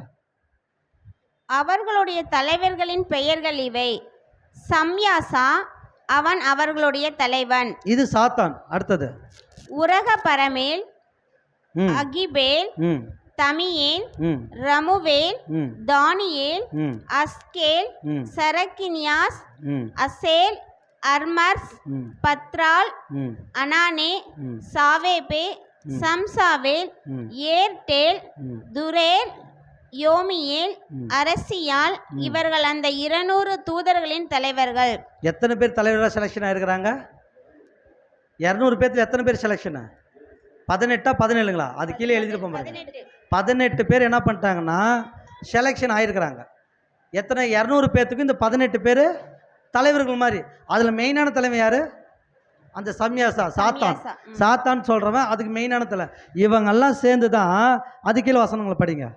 பிறகு அவர்கள் ஒவ்வொருவரும் தங்களுக்கென்று மனைவிகளை தேர்ந்தெடுத்து அவர்களிடம் சென்று அவர்களுடன் கலந்தார்கள். அவர்களுக்கு சூனியம், மந்திரம், வேர்களையும் மரங்களையும் பிரித்து பயன்படுத்தும் வித்தையையும் கற்றுக் கொடுத்தார்கள். அது கீழே வாசிங்க. அந்த பெண்கள் கர்ப்பமாகி ராட்சதர்களை பெற்றெடுத்தார்கள்.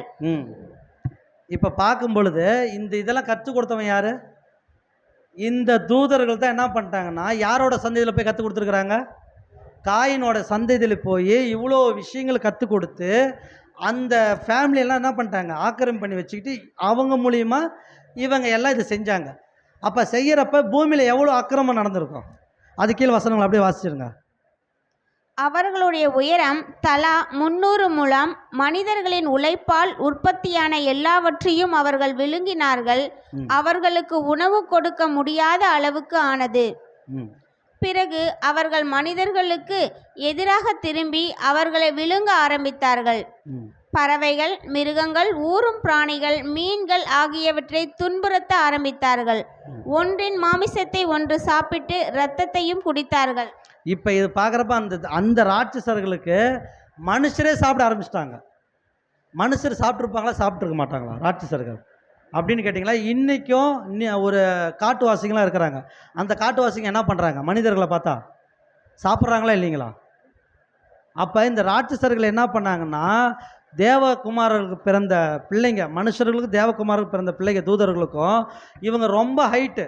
இவங்களுக்கு தானியம் கிடைக்காதனால என்ன பண்ணிட்டாங்கன்னா மனுஷரையும் பறவைகள், மிருகங்கள் எல்லாத்தையும் என்ன பண்ணிட்டாங்கன்னா முழுங்க ஆரம்பிச்சிட்டாங்கன்னு வசனம் சொல்லுது.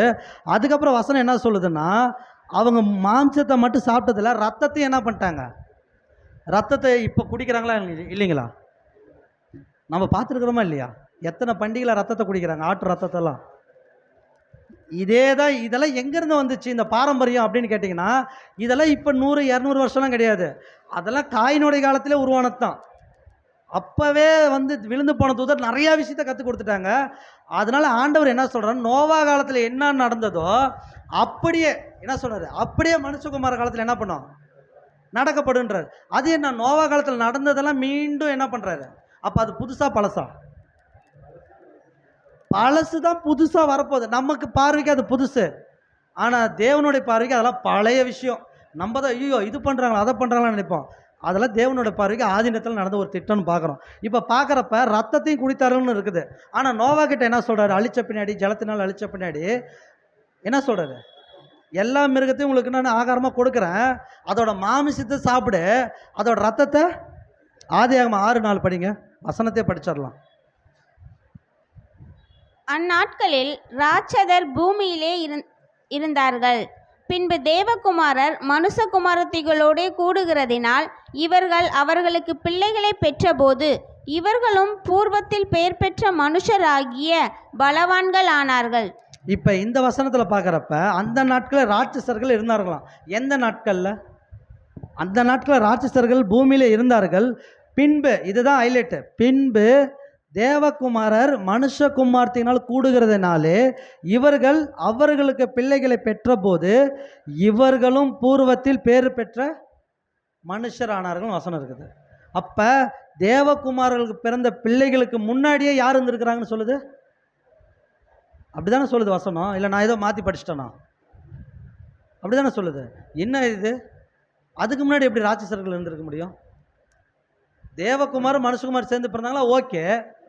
ஆனால் இங்கே வசனம் என்ன சொல்லுதுன்னா பூர்வ காலத்தில் இருந்தது போலன்னு சொல்லுது. அப்போ ஏதோ அப்போ வேற யாரோ இருக்கிறாங்களா அப்படின்னு ஒரு கேள்வி வரும்ல. அதுக்கு ஒரு வசனம் வேதமே கொடுக்குது, படிக்கலாம். என்னாகமோ 13ஆம் அதிகாரம் 33ஆம் வசனம். என்னாகமோ 13:33. அங்கே ராட்சத பிறவியான ஏனாக்கின் குமாரராகிய ராட்சதரையும் கண்டோம். நாங்கள் எங்கள் பார்வைக்கு வெட்டுக்கிளிகளைப் போல் இருந்தோம், அவர்கள் பார்வைக்கும் அப்படியே இருந்தோம் என்று சொல்லி, இப்படி இஸ்ரவேல் புத்திரருக்குள்ளே தாங்கள் சுற்றி பார்த்து வந்த தேசத்தை குறித்து துர்ச்செய்தி பரம்பச் செய்தார்கள். இந்த சம்பவம் எங்கே நடந்துச்சுங்க? கானான் தேசத்துக்கு வேவு பார்க்க அனுப்பிச்சுட்றாங்க 12 பேர்த்த. அதில் 10 பேர் இதுதான் சொல்கிறாங்க. ஆனால் அவங்க சொல்கிற வார்த்தை என்னன்னு கேட்டால், அங்கே ராட்சசர் பிறவியான ஏனோக்கின் புத்திரர்களை பார்த்துன்றாங்க. இது என்னது? ராட்சசர் ஏனோக்கின் புத்திரன்னு போட்டிருக்குது. ஏனோக்கு இருந்த காலம் எங்கே? இந்த இஸ்ரேல் ஜனங்க எகிப்திலிருந்து வந்த காலம் எங்கே? அவங்களுக்கு எப்படி தெரியும் ஏனோக்கோட பையன் ராட்சசர்னு? எப்படி தெரியுங்க? நமக்கே தெரியல, அவங்களுக்கு எப்படிங்க தெரியும்? அப்படின்றப்ப அதை தான் முன்ன சொன்னேன். யூதர்களுக்கு, இஸ்ரேல் ஜனங்களுக்கு அந்த வரலாறு டீட்டெயிலாகவே தெரியும். அதனால தான் அந்த மக்களை பார்த்தோன்னே இவங்க யார் மாதிரி இருக்கிறாங்கன்னா ஏனோக்கு புத்திரர் மாதிரி இருக்கிறாங்கன்னு சொல்ல முடிஞ்சு. நம்மள மாதிரி இருந்தால் நம்ம என்ன சொல்லியிருப்போம், ஐயோ அப்பா இவ்வளோ ஹைட் ஆகுறானுங்க, மோசமான ஆளாகிறானுங்க, கொன்றுவானுங்கன்னு ஓடிடுவோம். ஆனால் அவங்க மென்ஷன் பண்ணுறாங்க ஏனோக்கின் புத்திரர்னு. அப்போ இங்கே ஆதியாகமத்தில் படிக்கிறப்ப தேவகுமாரருக்கு பிறந்த குழந்தைகளுக்கு முன்னாடியே யார் இருந்தாங்கன்னா பலவான்கள் இருந்தாருன்னு படித்தோம். அப்போ அந்த பலவான்கள் தான் யாருன்னு கேட்குறப்ப ஏனோக்கின் புத்திரனாகிய லாமேக்கு, ஈராத்து, இந்த 5 புத்திரர் படித்தோம் இல்லைங்களா? இவங்க எல்லாருமே அந்த சந்ததியில் பலவான்கள் இருந்திருக்கிறாங்க. அவங்க எப்படி இருந்திருக்கிறாங்கன்னு கேட்டால், எப்படி தேவதூதருக்கு பிறந்தாங்க குழந்தைங்க அந்த ஹைட் இருந்தாங்களோ இல்லைன்னு தெரில, ஆனால் அந்த ஈக்குவல் பலவான்களாக இருந்திருக்கிறாங்க. அதனால தான் வசனம் என்ன சொல்லுதுன்னா, பேர் பெற்ற முன்காலத்தில் பேர் பெற்றாங்க இல்லைங்களா, அவங்கள போலவே இவங்களும் குழந்தைகளை பெற்றெடுத்தார்கள்னு வசனம் இருக்குது. அப்போ இதை பார்க்குறப்ப இதுக்கு தான் எவிடன்ஸ் என்னாகமத்தில் பார்க்குறப்ப அது ஏனோக்கின் புத்திரர்னு நம்ம படித்தோம். அப்போ ஏனோக்கு புத்திரர்கள் மாதிரியே அதை விட எக்ஸ்ட்ரா கூட யார் பிறந்திருக்கலாம்? தேவகுமாரர்கள் பெற்றெடுத்த குழந்தை பிறந்திருக்கலாம். இதெல்லாம் எதுக்கு நான் சொல்கிறேன்னா, தேவகுமாரரும் மனுஷகுமாரத்தையும் சேர்றது தேவனுடைய திட்டம் இல்லை, ஆனால் அப்படி சேர்ந்துருக்கிறாங்க. ஓகேங்களா? இப்போ இது யாரோட திட்டம்? சாத்தானோட திட்டம். இன்னைக்கு ஆணே இல்லாமல் பெண்களால் குழந்தை பெற்றுக்க முடியுமா? முடியாதா? யார் இதெல்லாம் கொண்டு வந்தா? இன்னைக்கு எங்கள் அம்மா பார்த்தீங்கன்னா 6 பிள்ளைகளை பெற்றெடுத்துச்சு, எங்கள் ஆயா பாச்சுன்னா 8 பிள்ளைகள் பெற்றெடுத்துச்சு. ஆனால் இன்னைக்கு இருக்கிற வாலிப பசங்களால் குழந்தைகளை பெக்க முடியல. அதுக்கு ரீசன் என்ன சொல்கிறாங்கன்னா, ஒரு விளம்பரம் காட்டுறான், மனசாட்சி அடிச்சுக்கிற மாதிரி. என்ன விளம்பரம் தெரியுமா? உங்களுக்கு குழந்தை இல்லைங்களா, ஐஸ்வர்யா வாங்கல், எங்களுக்கும் ஒரு குழந்தை உண்டு அப்படின்னு சொல்லி மூளைக்கு திறந்தவன் யார்? இவ்வளோ வீரியமாக இருந்த நம்மளைய ஒன்றுமே ஆக்கினவன் யார்?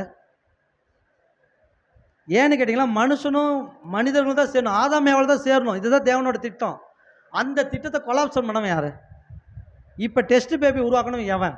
இதெல்லாம் நீங்கள் படிச்சீங்கன்னா தான் நோவா காலத்தில் நடந்தது அந்த நிகழ்வு டைரக்ட் இங்கே வந்து உங்களுக்கு மறைமுகமாக உங்களுக்கு நடக்கிறனால நம்மளுக்கு தெரிய மாட்டேங்குது. நாம் நினச்சிக்கிறோம் ஐஸ்வர்யாவுக்கு போய் டெஸ்ட் பண்ணலான்ட்டு. என்ன இது, எப்படி இதெல்லாம் வந்துச்சு? இதுக்கெல்லாம் என்ன காரணம்? எப்படி இதெல்லாம் நம்ம நிறையா டீட்டெயில் படிக்கிறப்ப தான் புரியும். ஓ, இதுதான் நோவா காலத்தில் நடந்த மறைமுகமான விஷயமா அப்படின்ட்டு. அது கீழே ஒரு வசனங்கள் வச்சிடலாம். இப்போ பார்க்குறப்ப அந்த ஏனோக்கும் பார்த்துட்டோம், அவரும் கொஞ்சம் பலசலையான பெண்கள் இருந்தாங்க, குழந்தைங்க. தேவ தூதருக்கு பிறந்தவங்களும் இருந்தாங்க அப்படின்னு பார்த்தோம். அப்போ தேவன் இதுக்காக தான் அழிச்சாரா பூமியை?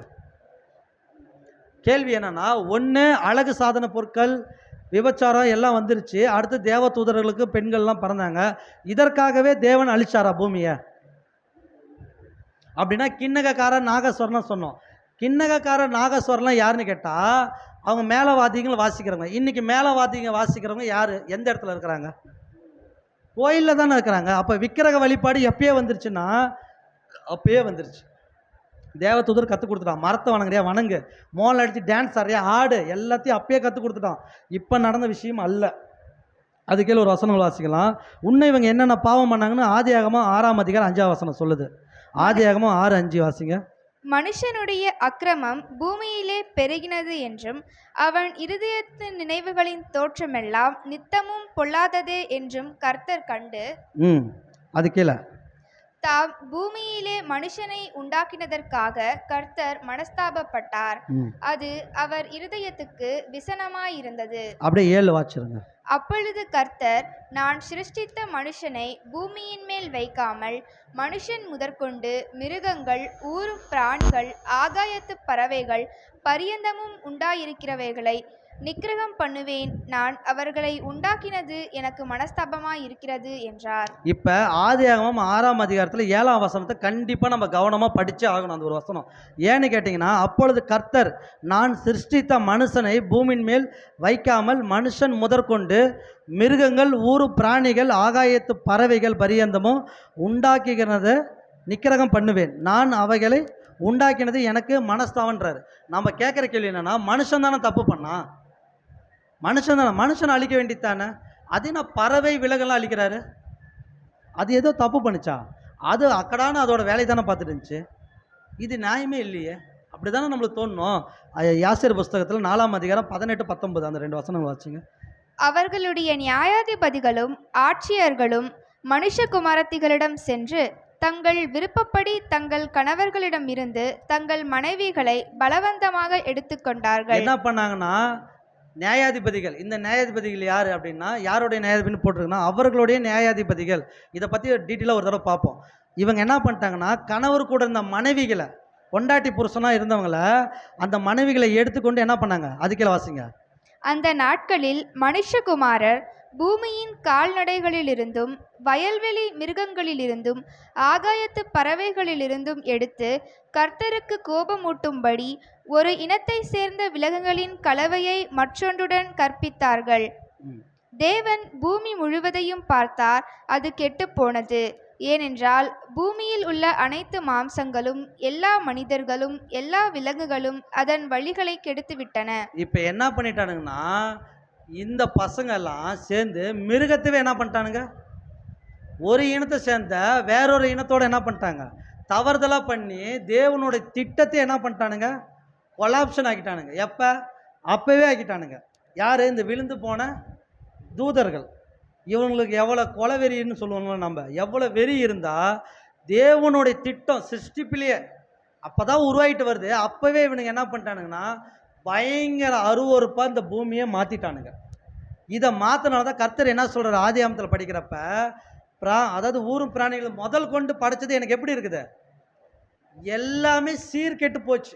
ஒன்று கூட நல்லதுன்னு இல்லை, எல்லாமே சீர்கெட்டு போச்சு. இது படைச்சதுக்காக நான் ரொம்ப மனஸ்தாபப்படுறேன்றாரு. அது கீழே 19 படிச்சிருங்க. கர்த்தர், நான் படைத்த மனிதனை பூமியின் முகத்திலிருந்து, ஆம் மனிதனிலிருந்து ஆகாயத்து பறவைகள் வரை கால்நடைகள் மற்றும் வயலில் உள்ள மிருகங்களுடன் சேர்த்து அழிப்பேன். ஏனென்றால் நான் அவர்களை படைத்ததற்காக மனம் திரும்புகிறேன். இதுதாங்க இப்போ பார்க்குறப்ப இவ்வளோ விஷயம் நடந்து, இவ்வளோ கொலாப்ஷன் நடந்து தேவனோட திட்டத்தையே மாற்றின பின்னாடி தேவன் என்ன பண்ணுறாருன்னா, இதை நான் அழிக்க போகிறேன்னு ஒரு முடிவு எடுத்துறாரு. என்னன்னு கேட்குறாருன்னா, ஓரத்துனையும் விடக்கூடாது, எல்லாத்தையும் நிற்கிறாங்க பண்ணுறான் அப்படின்ட்டாரு. இவ்வளோ பிரச்சனைக்கு மத்தியில் தான் யாரை தேர்வு செய்கிறாரு? இவ்வளோ பிரச்சனைக்கு மத்தியில் யார் நீதிமானா தெரிகிறாரு? நோவாவும் நோவாவோட சந்ததியில், சேத்தோட சந்ததியில் வர ஒரு முக்கியமான நபர்கள், மெத்துசலாம், இவங்கெல்லாம் வராங்க. இவங்க எல்லாருமே எப்படி இருக்கிறாங்கன்னா, நீதிமானாக தெரிகிறாங்க. இவ்வளோ பிரச்சனையில் நீதிமானாக தெரியுறதுனால தான் கர்த்தர் யாரை தேர்வு செய்கிறாரு? நோவாவை தேர்வு செய்கிறாரு நம்ம பார்க்குறோம். இப்போ அதுக்கு முன்னாடி இன்னொரு சில வசனங்களை வாசிச்சிடலாம். யாசேர் புஸ்தகம் 2ஆம் அதிகாரம் எடுத்துக்கோங்க. அதில் 18, 19, 20 அப்படியே வாசிங்க, அந்த ரெஃபரன்ஸில் இருக்கிறது. அவள் மறுபடியும் கர்ப்பவதியாகி ஒரு குமாரனை பெற்று அவனுக்கு யூபால் என்று பெயரிட்டாள். அவளுடைய சகோதரி சில்லா அந்த நாட்களில் மலடியாயிருந்தாள், அவளுக்கு பிள்ளைகள் இல்லை. அந்த நாட்களில் மனுபுத்திரர் தேவனை நோக்கி குற்றம் செய்து பூமியில் பழுகி பெருகும்படி ஆதாமுக்கு கட்டளையிட்ட கட்டளைகளை மீறத் தொடங்கினார்கள். மனுபுத்திரரில் சிலர் தங்கள் மனைவிகள் தங்கள் உருவத்தை தக்க வைத்துக் கொள்ளவும் தங்கள் அழகான தோற்றம் மங்காமல் இருக்கவும் அவர்களை மலடியாக்கும் பானத்தை குடிக்க கொடுத்தார்கள். மனுபுத்திரர் தங்கள் மனைவிகளில் சிலரை குடிக்க கொடுத்தபோது சில்லா அவர்களுடன் குடித்தாள். தங்கள் கணவர்கள் உயிருடன் இருக்கும்போது குழந்தை பெற்ற பெண்கள் தங்கள் கணவர்களின் பார்வையில் விதவைகளாக அருவருப்பானவர்களாக தோன்றினார்கள். ஏனென்றால் அவர்கள் மலடியானவர்களிடம் மட்டுமே அன்பாக இருந்தார்கள். நாட்கள் மற்றும் வருடங்களின் முடிவில் சில்லா வயதான போது கர்த்தர் அவளுடைய கர்ப்பத்தை திறந்தார். ஆமாம், இங்கே ஒரு சம்பவம் என்ன சொல்லுதுன்னு கேட்டிங்கன்னா, தூபால் காயினை பெற்றெடுத்து அவங்க அம்மா தான் சில்லால். அவங்க என்ன பண்ணுறாங்கன்னா மலடியாக இருந்தாங்கன்னு இருக்குது. ஏன் மலடியாக இருந்தாங்கன்னா, அப்போ குழந்தைய பெற்றுக்கிறவங்க கணவர் முன்னாடி எப்படி தெரிஞ்சாங்கன்னா விதவைகளை போல். குழந்தை பெற்றுக்காதவங்க கணவர் பார்க்குறப்ப குழந்தை பெற்றுக்கணும், இவள் விதவி, ஏன்னு கேட்டால் இவளுக்கு அழகு இல்லை, ஒன்றும் இல்லை, இவள் குழந்தை பெற்றுக்கிட்டா அப்படின்னு ஒதுக்கி வச்சாங்க. எப்போ? இப்போ 1998 இல்லைங்களா? எங்கன்னா காயினுடைய காலத்திலே நம்ம சொல்கிறோம். அப்போ ஜனங்கள் பாரு எவ்வளோ வளர்ந்துட்டாங்க பாவத்தில். ஏதோ 2000 வருஷம் 6000 வருஷம் 7000 வருஷம்னா கூட ஓகே. மனுஷர் படைக்கப்பட்டு கொஞ்ச கால பகுதியிலே எப்படியெல்லாம் மாறி இருக்குது பாருங்க. அப்போ விழுந்து போன தூதர் எந்த அளவுக்குலாம் மைண்டை மாற்றிருக்கிறான். அப்போ குழந்தைய பெற்றுக்கூடாதுன்னு யார் கொண்டு வந்திருக்கிறா? அந்த கான்செப்ட். இதில் வேற குழந்தை பெற்றவங்களுக்கு மலடி பானத்தை கொடுத்துருவானுங்க. இப்போ நமக்கு என்ன கேள்வினா, ஏன் வெறும் இதே விஷயத்தை பற்றி பேசுகிறீங்களே, அந்த மாதிரி இப்போ நடக்குதான்னு நீங்கள் கேட்டிங்கன்னா, நீங்கள் சாப்பிட்ற அத்தனை தீனிலையும் உங்களுக்கு குழந்தை பெற்றுக்காத மலட்டுத்தன்மை இருக்குது, உங்கள் மூளை வேலை செய்யாத மைண்ட் இருக்குது, உங்கள் உடம்புல சர்க்கரையிலேருந்து சுகரு எல்லா வியாதியும் நீங்கள் வெளியில் இருக்கிற ஃபாஸ்ட் ஐட்டம் சாப்பிட்டு பாருங்கள், உங்களை முடிச்சு கட்டிடும். இது எல்லாமே கலந்து தான் வருது. அங்கே டைரெக்டாக கொடுத்தான், இங்கே எப்படி கொடுக்குறான்? மறைமுகமாக நீங்கள் திங்கிற தீனியில் கொடுக்குறான். ஹார்லிக்ஸ் குடிக்கிறோம், ஹார்லிக்ஸ் குடித்தா ஹைட் ஆயிடுவோம், பூஸ்டெல்லாம் குடித்தா ஹைட் ஆயிரும் தானே. ஏன் ஜப்பான்காரன் சைனாக்காரன்லாம் இவ்வளோ ஹைட்டில் இருக்கிறான்? இல்லை எங்கள் அம்மா கொடுத்து தான் நான் எவ்வளோ ஹைட்டாக இருப்பேன்? கேட்கணும்ல, நியாயம் தானே இதெல்லாம். ஆதங்கமாக இருக்குதா இல்லைங்களா? விளம்பரம் பார்க்குறப்ப இதை போட்டு வெள்ளையாயிரும், அதை போட்டு வெள்ளையா ஃபேரி லவ்லி காட்டுறான். எனக்கு தெரிஞ்சு எனக்கு சொந்தக்கார பொண்ணு வருஷக்கணக்காக போட்டுட்டு இருக்குது, இன்னும் அப்படியே தான் கிடக்குது, ஒரு மாற்றம் முன்னேற்றமும் இல்லை. இதை தெரிஞ்சு நம்ம வாங்கி போடுறோமா இல்லையா? அப்போ அதில் என்ன கலக்கிறானுன்னு கேட்டாங்க. ரகசியமாக இது டைரெக்டாக நடந்துச்சு, அது ரகசியமாக நடந்துச்சு. இன்றைக்கி நான் சொன்ன விஷயம் அதுதான். குழந்தை பெற்றுக்கிற நம்மளால் பெற்றாத அளவு கொண்டு வந்து ஒரு மெடிக்கல் கூப்பிட்டு வந்து பணத்தை பறித்து டெஸ்ட் பேபின்னு கொடுத்து நம்மளை முடிச்சு கட்டிடுறானுங்க. இது எல்லாம் அதுதான் ஆண்டவர் சொல்கிறாரு, மனுஷகுமாரன் காலத்தில் எப்படி அக்கிரமம் மிகுதியாகி தேவனோட திட்டத்தை கொலாப்ஷன் பண்ணாங்களோ அதே தான் இப்போ என்ன ஆகும், நடக்கும் அப்படின்னு சொல்லியிருக்கிறாரு. அப்போ இந்த அளவுக்கு நம்ம கண்களை விழித்து பார்க்குறப்ப நடக்குதா இல்லையா? ஏன்னா இது பெரிய படம் போயிட்டே இருக்குது. இதை நான் கட் பண்ணுறேன். இந்த பாடத்தை வாய்ப்பு கிடைக்கிறப்ப இன்னொரு தடவை நம்ம பேசுகிறோம். இதே மாதிரி இப்போ போகுதா இல்லையா? ஆதார வசனம் வாச்சிடலாம். ஆதார வசனம் மத்தேயு 24 அதிகாரம் 37, 38, 39 மூணு வாச்சிருங்க. நோவாவின் காலத்தில் எப்படி நடந்ததோ அப்படியே மனுஷகுமாரன் வரும் காலத்திலும் நடக்கும். எப்படியெனில் ஜலப்பிரளயத்துக்கு முன்னான காலத்திலே நோவா பேழைக்குள் பிரவேசிக்கும் நாள் வரைக்கும் ஜனங்கள் புசித்தும் குடித்தும் பெண் கொண்டும் பெண் கொடுத்தும் ஜலப்பிரளயம் வந்து அனைவரையும் வாரிக்கொண்டு போகும் மட்டும் உணராதிருந்தார்கள். அப்படியே மனுஷகுமாரன் வரும் காலத்திலும் நடக்கும். போதும் சிஸ்டர். அப்போ பார்க்குறப்ப நோவா காலத்தில் நடந்ததை போலவே மனுஷகுமாரன் காலத்தில் நடக்குன்றப்ப நம்ம எதை பார்க்குறப்ப விழுந்து போன தூதர்கள் ரகசியமானதை எல்லாத்தையும் மனிதர்களுக்கு என்ன பண்ணாங்க, கற்றுக் கொடுத்தாங்க. அதோட தகப்பன் யாருன்னு கேட்குறப்ப லூசிஃபர். ஏன்னா அவன் ஏதேனில் என்ன பண்ணிட்டான், மனக்கண்களை திறக்கிறேன்னு சொல்லிவிட்டு மாம்சத்தின் கண்களை என்ன பண்ணிட்டான், திறந்து பாவத்தில் விழு வச்சான். அவனுக்கு கீழே வந்த டிபார்ட்மெண்ட் எல்லாம் என்ன பண்ணுச்சுன்னு கேட்குறப்ப எல்லா ரகசியத்தையும் ஜனங்களுக்கு கற்றுக் கொடுத்து பூமியில் சரியான அக்கிரமத்தை உருவாக்கிட்டாங்க. அதுதான் ஆண்டவர் சொல்கிறாரு, எப்படி ஏனில், அவரே கேள்வி சொல்கிறார், எப்படி ஏனில் ஜலப்பிரளயத்துக்கு முன்னாடி அப்படின்னு சொல்கிறார். ஜலப்பிரளயத்துக்கு முன்னாடியான காலத்திலிருந்து நோவா பேழைக்குள் உள்ளே போகிறார் இல்லைங்களா, அது வரைக்கும் நடந்த சம்பவத்தை தான் சொல்லிட்டார். அது வரைக்கும் நடந்த சம்பவம் தான் நிறையா இருக்குது, நம்மளால் பார்க்க முடியல, டைம் பத்தலை. அப்போ எக்ஸாம்பிளுக்கு மட்டும்தான் ஒரு சில காரியங்கள் பார்த்தோம். இது எல்லாமே இப்போ நடக்குதா இல்லையான்னு கேட்டிங்கன்னா இப்போ எல்லாமே நடந்துட்டு இருக்குது, நடக்காமலாம் இல்லை. ஏன்னு கேட்குறப்ப மனுஷகுமாரன் வரும் காலத்தில் அப்படியே நடக்கும். இது நான் சொல்லலை, ஆண்டவரே சொன்னது. ஆண்டவர் சொல்கிறாரு அதே மாதிரி இப்போ நடக்குன்னு சொல்லிட்டாருன்னா இப்போ எந்த அளவுக்கு நடந்துருக்குதுன்னு நீங்கள் தான் செக் பண்ணிக்கணும். எந்த காலகட்டத்தில் இருக்கிறோம், அப்போ நோவா காலத்தில் நடந்தது எவ்வளோ வரைக்கும் நடந்துருக்கு, இப்போ நடந்திருக்குது அப்படின்னு நீங்கள் வேதத்தை வச்சு இந்த உலகத்தில் நடக்கிற சம்பவத்தை வச்சு நம்மளால் தீர்மானிக்க முடியும். ஏன்னா வேத வசனங்கள் நம்மளுக்கு ஆதாரம் நிறையா இருக்குது. அதை வச்சு நீங்கள் சாப்பிட்றதுலேருந்து தூங்குறதுலேருந்து நீங்கள் யூஸ் பண்ணுற எல்லா பொருளையும் வந்து எல்லாத்தையும் நீங்கள் செக் பண்ணிகிட்டே இருந்தீங்கன்னா உங்களுக்கு கிளியராக புரியும். அப்படி இல்லை அப்படின்னீங்கன்னா இயேசு கிறிஸ்து வந்துட்டு போனாலும் நம்மளுக்கு புரியாது. அவர் வரப்போகிறாருன்னு சொல்லி வெயிட் பண்ணிட்டு தான் இருப்போம். அதனால் வரக்கூடிய காலத்தில் கவனமாக இருந்து இதெல்லாம் ஆராய்ச்சி பண்ண நம்ம பிதாவாகிய தேவன் நம்மளுக்கு கிருபை செய்வாராக. பொறுமையோடு கேட்ட யாவரையும் தேவன் ஆசீர்வதிப்பாராக. ஆமென்.